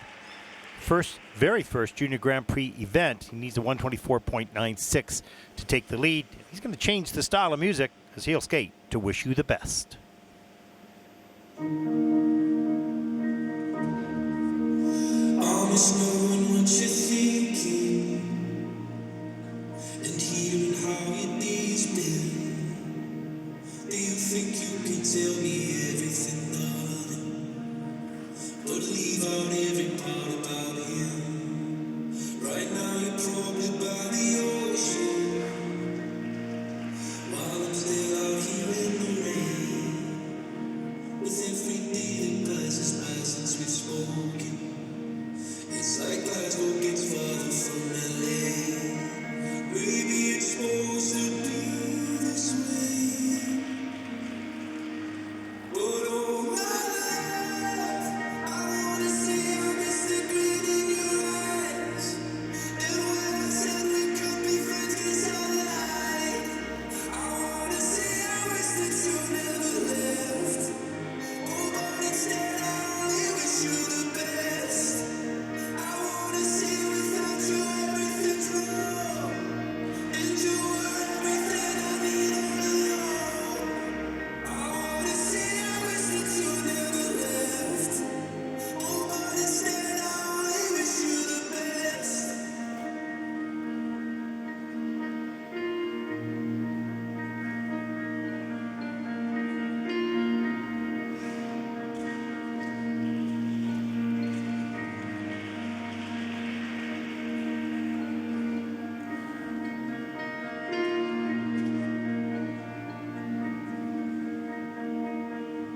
a really challenging skate for Shohei Law from Canada, but the best skating skills, the most ice coverage, the quality underlying the mistakes was evident. Just you really feel for a skater when they struggle to stick the landings as regularly as he did. Yeah, for Shohei, he's always had the skating skills, the soft knees, and the beautiful attention to detail in the music and the connection.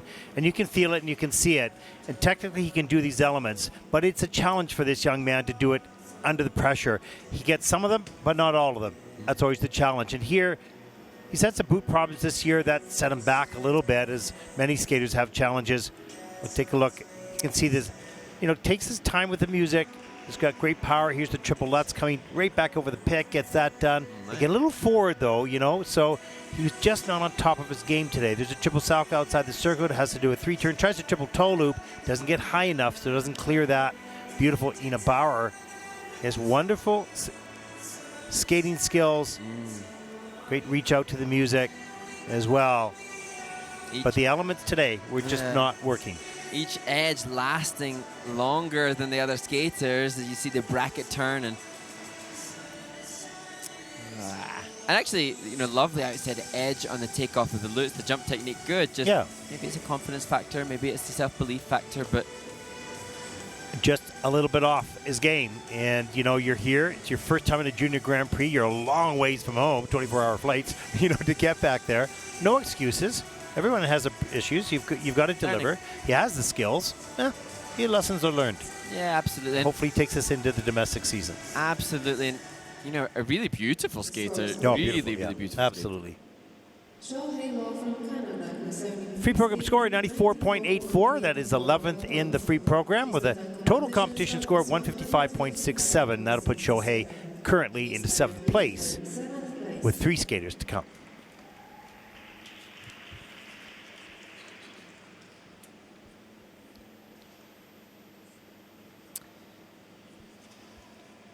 And Coach Mia Hamada, who taught the women's winner, cheers on Shunsuke Nakamura, next to skate from Japan. 18 years old, looking to move up, to challenge for the gold. He'll need a 108.49 to take the lead. He has a 113 personal best as he skates the child of Nazar.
Well, different planned program content from Osaka, different to what was even suggested in his planned program content, but Shinsuke Nakamura's opening quad toe paved the way for a skate that is completely different to what happened for him in Osaka.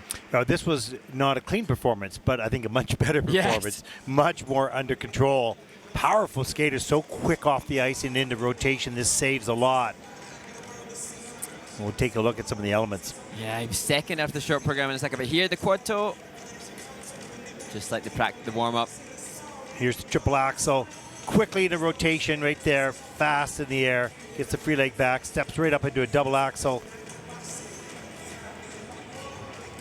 Triple Lutz a little bit later. Creative Euler into a double sacco because he had to get around the corner. I like how he smiled on the back of that. He knew he was too close. That was awkward, but he made it kind of work. Triple flip, very, very fast into rotation. So important. You can learn to do that. Those triples will not be that difficult. Little bit of a mispick in that spin, eh? And got really slow. Had to pick up a little speed on the changeover. See, getting a V on that, not getting the camel spin called on that flying camel combination spin. And it's interesting for Shinsuke Nakamura, having had such a great season last year, reached the Grand Prix final last year. There's just really no chance of that because of the 8th push result. Love that change of edge in the back drag. What will be his motivation? Such is the strength of Japanese men's skating. Their triple loop, triple toe really good. He reached the Grand Prix final last year but didn't make the Junior World Team. Now he's not going to make the Junior Grand Prix final, but maybe now that's the motivation is I've got to get on that Junior World Team. Exactly. Just maybe switch it up a little bit.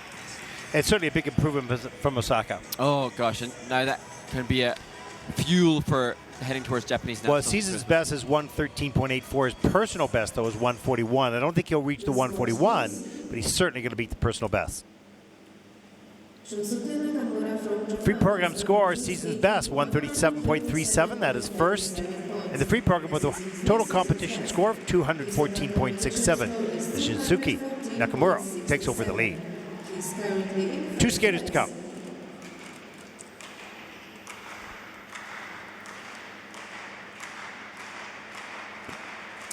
And the American, Vadir Nagalish, the Latvian skater, finds himself in 3rd place after this short program. It's going to need a 149.45 to take the lead. His personal best is 120, so it might be a bit of a stretch. He's certainly going to have to lay it down to have a chance to stay on the podium.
Bedir Kalish from Latvia. He's been so busy, both junior and senior events this season. And this undoubtedly is best. I remember seeing his jumping in Istanbul and being blown away by how easy and effortless it was. Well, he just reminds me of Ilya Melinin when he was a junior. Because I remember when Ilya came on, I thought, wow, man, how easy are those jumps? It's incredible. And of course, he's progressed on. But this young man has the quickness and the agility the same as Ilya does. So you're going to be seeing these jumps all turn into quads. He's got lots of time in the air. There's the triple axel. Look how beautiful that is in the air and how tight he is. Absolutely straight. There's no resistance or pulling or yanking because he's in the eye of the storm. Plus Beautiful 3, the triple axel triple toe, +3, +4, really good. Well, yeah, he's got +2 in the first triple axel combination, almost +2 on the second one. Everything's in the pluses here. And I've seen him quad loop. He tried quad loop in his first junior Grand Prix there. Triple loop, double axel. That's elementary for a skater that can quad it. And he goes straight up, like he doesn't go on angles. He just goes straight down on his knees and ankles, straight up into the air. And he had competed at Andrei Nepola, the Senior Challenger Series event, just recently. Only 110 points there, and now this will be... Wow. His personal best is 120. He's going to kill that right now. And I'm just trying to find out when the last time a Latvian man won a medal on the Junior Grand Prix, because if he slots into second place at this juncture, then he will secure a medal, and that would be a huge accomplishment. That was a great skate by this young man. I think hopefully gaining confidence of what he can do. He has the athletic ability like Melaninen. He's got passion in his performance too. Not refined yet, but he's got it. You can see it in him. And that's, you know, we know that he can do. I've seen quad loops and quad loop practice, so that's exciting to see what's to come. But hopefully then there'll be now, he'll be able to tap into greater levels of presentation and composition next. Yeah, well, he's 18. I guess he'll move on to senior, I suppose, next season. Yep, he forced to go into the senior ranks. He's already making that transition now. The scores, please. And here it is. Free program score. Season's best, 140. They're going crazy. I mean, he's still okay with it, but they're going nuts. 205.23 for Fedor Kulic from Latvia. That puts him in second place at the moment. He has a medal. Latvia takes home the bronze, at least. Wow, cool. Final competitor, Mark. Here we go. So the final competitor in the men's event and in Yerevan, Daniel Martinov. First after the short, 17 years old, skated great in the short program. He needs 135.44 to take lead. 137 is his personal best, so he can do it, but he'll need to skate well to iron by Woodkid.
Oh, one too many double toe loops in the program for Daniel Martinov from the United States of America.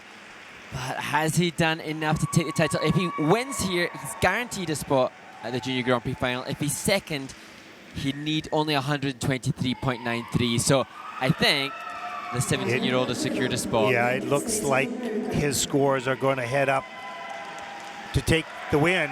We'll have to see. They're still changing a little bit as the other judges' scores come in. Well, great technique. Powerful skater. But he wasn't perfectly on his game. He had to fight through this program. And that mental resilience, last skater in the entire event, didn't phase him. No, there's the triple axel. Gets the free leg back slowly, but does it. Second one. This was better. Right on top of the landing. Up into the double toe loop. Look at the camel spin. Perfect really nice. Outside edge. Beautiful turned out toe. Fast. Grabs the blade. Here's the triple loop. And it was good. But I've seen him in practice today. Just everything was just absolutely perfect. Just maybe a bit tight. Although not on that one. That was just perfect. Because, you know, skating last. And he wants he knows he needs to win to be in the Junior Grand Prix final. And such a unique move there, as we saw in the short program as well. So he needs a 135.44 to win this event. And he should have that. And I've seen posts of quad jumps from Daniel. Some seasons ago, he's been under process for a long, long time. And now this is a real statement of all that hard work if he can make the JGP final. And we'll find out right now. 140.85, that's the season's best, that's first. He's got it.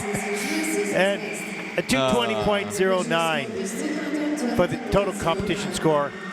Daniel Martinov of the United States is champion here in Yerevan. And he's punched his ticket to Beijing. Congratulations. Just shows you how hard they have to work to control all their emotions. You can see what it means to the skater now. Yeah, for sure. How hard to wait all day for that. And I feel sorry for Beck Stromer from the United States. Such a great skater as well. But you've got a bright, bright future. We hope to see you on the Junior Grand Prix next season as well. So we take a look at the final standings. There they are for the final event. Boy, pretty exciting, Mark. Yeah, what a wonderful way to finish what's been a wonderful series. It has been a wonderful series. And so now, as we take a look at the final group in the standings, chance to look back at our little... We're going to take you're going to stay online to watch the medal presentations, but we're going to step off there. But we did up a little wrap-up, if you will, of our experiences this season. We hope you enjoyed it. For all of us here at the ISU, the production crew, and everyone, thank you all for watching. We hope you'll join us in Beijing for the Junior Grand Prix final. Good night, everyone.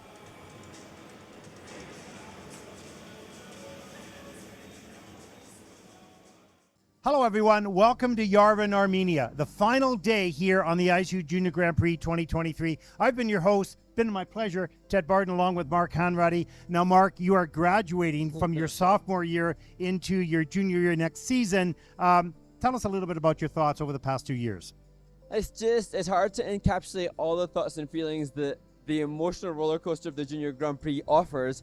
One of the main things that I'm just so amazed about is how this operation just goes from week to week, and this time we've obviously traveled further and further afield, and yet it's run just so incredibly well by all those that organize these amazing events. Yeah, it's incredible. We do want to thank the whole mess of people. We'll do that at the end of this video. You know, any special moments for you over those 7 weeks? Any special performances? In terms of performances, for me, the ones that will always stick in my memory are those that touch me from an emotional perspective.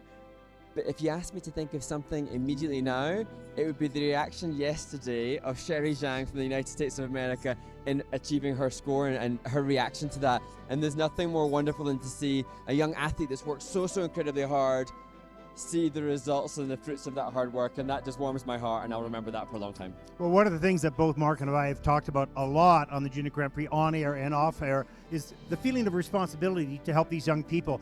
Most of these are not going to be in the Junior Grand Prix final or at the Junior World Championship, maybe some of them. But this is a part of their journey in life, and we hope that this has been a positive one. We hope we've been part of that, and certainly the ISU has provided that platform to allow for some great moments in their lives, even in the bad days, because they're getting such great support to get through it all. Yeah, and of course we do reference so often the Grand Prix final, and there are 6 spots in each of the disciplines, coveted spots that we talk about all the time. But I think we both passionately feel that whether or not the skaters achieve that Grand Prix final slot or not, participation in this event and all the work that is necessary to get to this stage will serve them in life, and that is beyond valuable to these humans. One of my great memories was the bus trip in Gdansk, where we're speaking to that young man from Mexico in a small town, a high intellect, high achiever, no question. And we asked him about skating and why did he love skating so much, and he said, because it's so darn hard. I can calculate numbers, I can figure things out, but in skating you cannot. It's not about pure science. I thought that was pretty cool. Yeah, and that's what bonds us all and unites us all. So you have talked about all the number of people involved. We've seen over 1,400 performances over the last 7 weeks, and we're all united and bonded by our love for the sport. Now let's talk a little bit about social media, so important in the world right now, but particularly the sport. Now the ISU is an award-winning social media team for winter sports, awesome, and we've had a great social media team here this season. Now the Mic'd Up series, that's been a lot of fun. Just such fun and such a great insight into what happens for the coaches, and I think that's them behaving on their absolute best. We're just getting a snippet into an insight of the emotions that the coaches feel when being responsible for these young humans going onto the ice. Yeah, and their sense of humor as well, working with the young kids. That's been great. Also, a day in the life of, which was, kind of awkward for us, Mr. Kiltman, but that's a lot of fun. Oh, brilliant. And again, we've spent so many years in skating being so regimented in our pursuit of competitive success. The social media team gives us an insight into the fun that is skating, and it was good fun. And the backstage, of course, all the special moments and reactions of the athletes, of course, and the highlight package as well. A lot of work goes into that social media team. They're working late at night, they're working overnight, and they did a great job, and we're very proud of them and the ISU for being an award-winning team as well. We want to take a few moments to thank all the people, the federations who have hosted these competitions, all the volunteers, of course, and their staff members. It's incredible. We started in Bangkok, we end in Yerevan, around the world. It's just incredible. All the coaches, the skaters, and particularly the parents. We know how hard it is to watch your kids so far away. Yeah, the emotions that must go behind watching your family members must be incomprehensible, and we are not ignorant to what you're going through, and we thank you. Absolutely. Our friends and colleagues, the Swiss Timing, of course, Wieland and his crew, the managers of the ISU Junior Grand Prix on site as well. And of course, let's not forget about the officials. The officials who give up time, leave their families, leave their work to come here and officiate a sport as a volunteer that they love so much. For all of us here at the ISU and our broadcast team, I'm Ted Barden, along with Mark Hanratty. Thank you for watching. Make sure you join us for the Junior Grand Prix final in Beijing in early December. Goodbye, everyone.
Third and winner of the bronze medal from Latvia, Fedir Golish.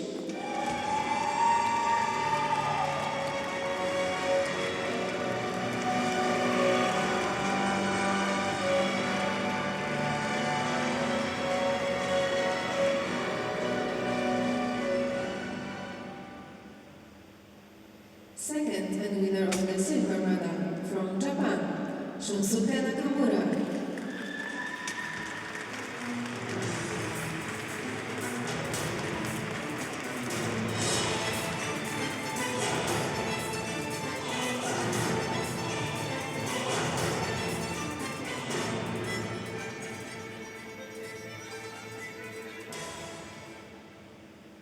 First and winner of the gold medal from the United States of America, Daniel Martynov.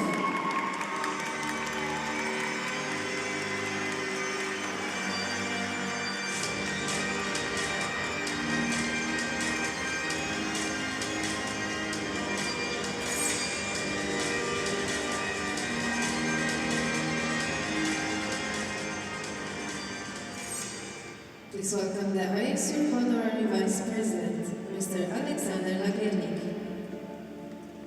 He will award the medals.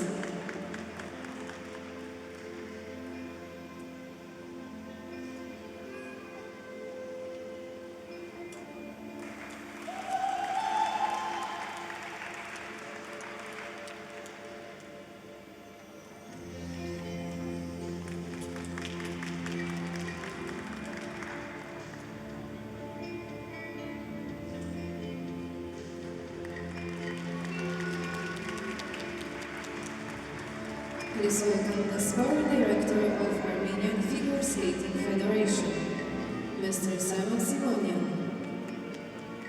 He will award the flowers.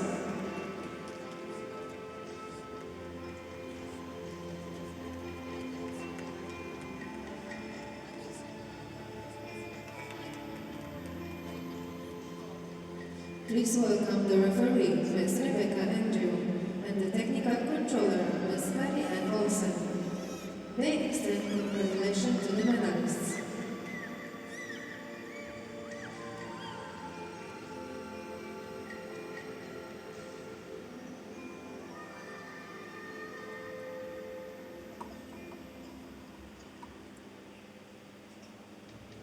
Ladies and gentlemen, please rise for the national anthem of the winner.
Ladies and gentlemen, these are your medalists.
Grand Prix of Figure Skating Armenian Cup 2023. Victory Ceremony, Junior Ice Dance.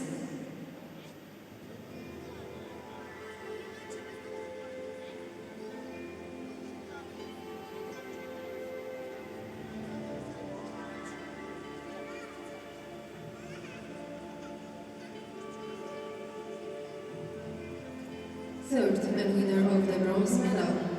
From Italy, Noemi Maria Tali and Luana Fornara.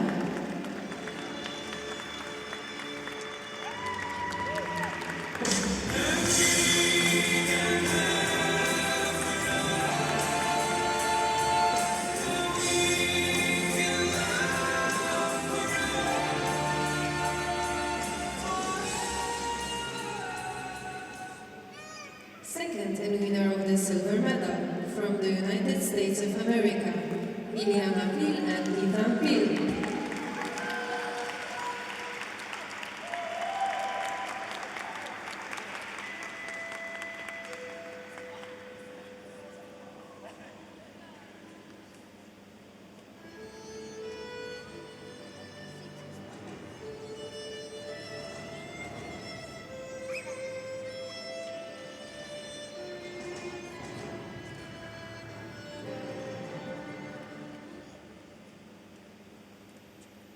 First and winner of the gold medal from Israel, Elizabeth Lachenko and Alexei Kiryakov.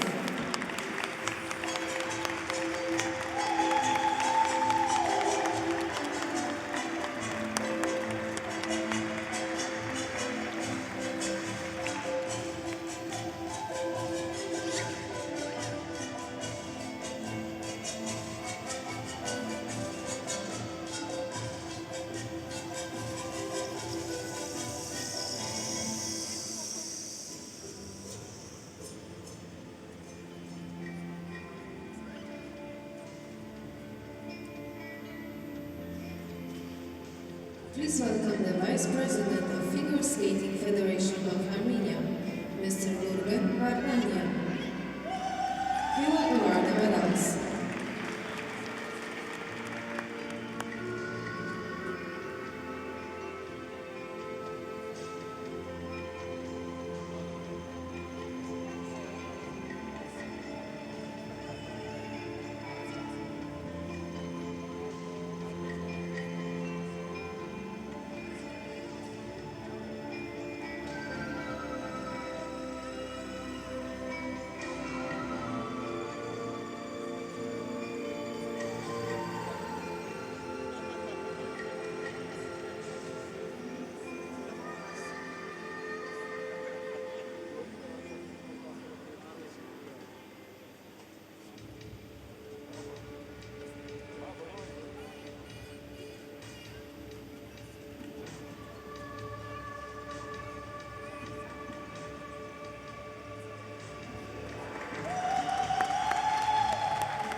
Please welcome the Sport Director of Figure Skating Federation of Armenia, Mr. Simon Simonia.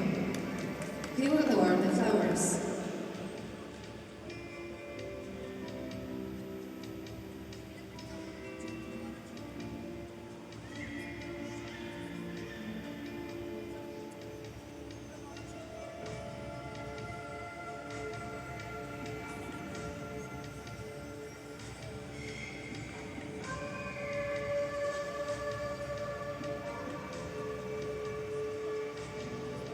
Please welcome the referee, Ms. Rosella Ciagatini, and the technical controller, Mr. Hal Maron.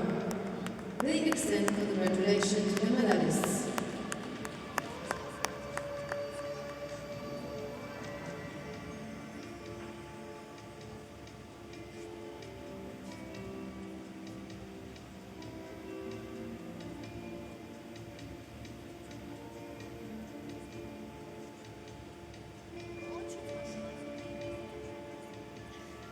Ladies and gentlemen, please rise for the national anthem of the winner.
Ladies and gentlemen, these are your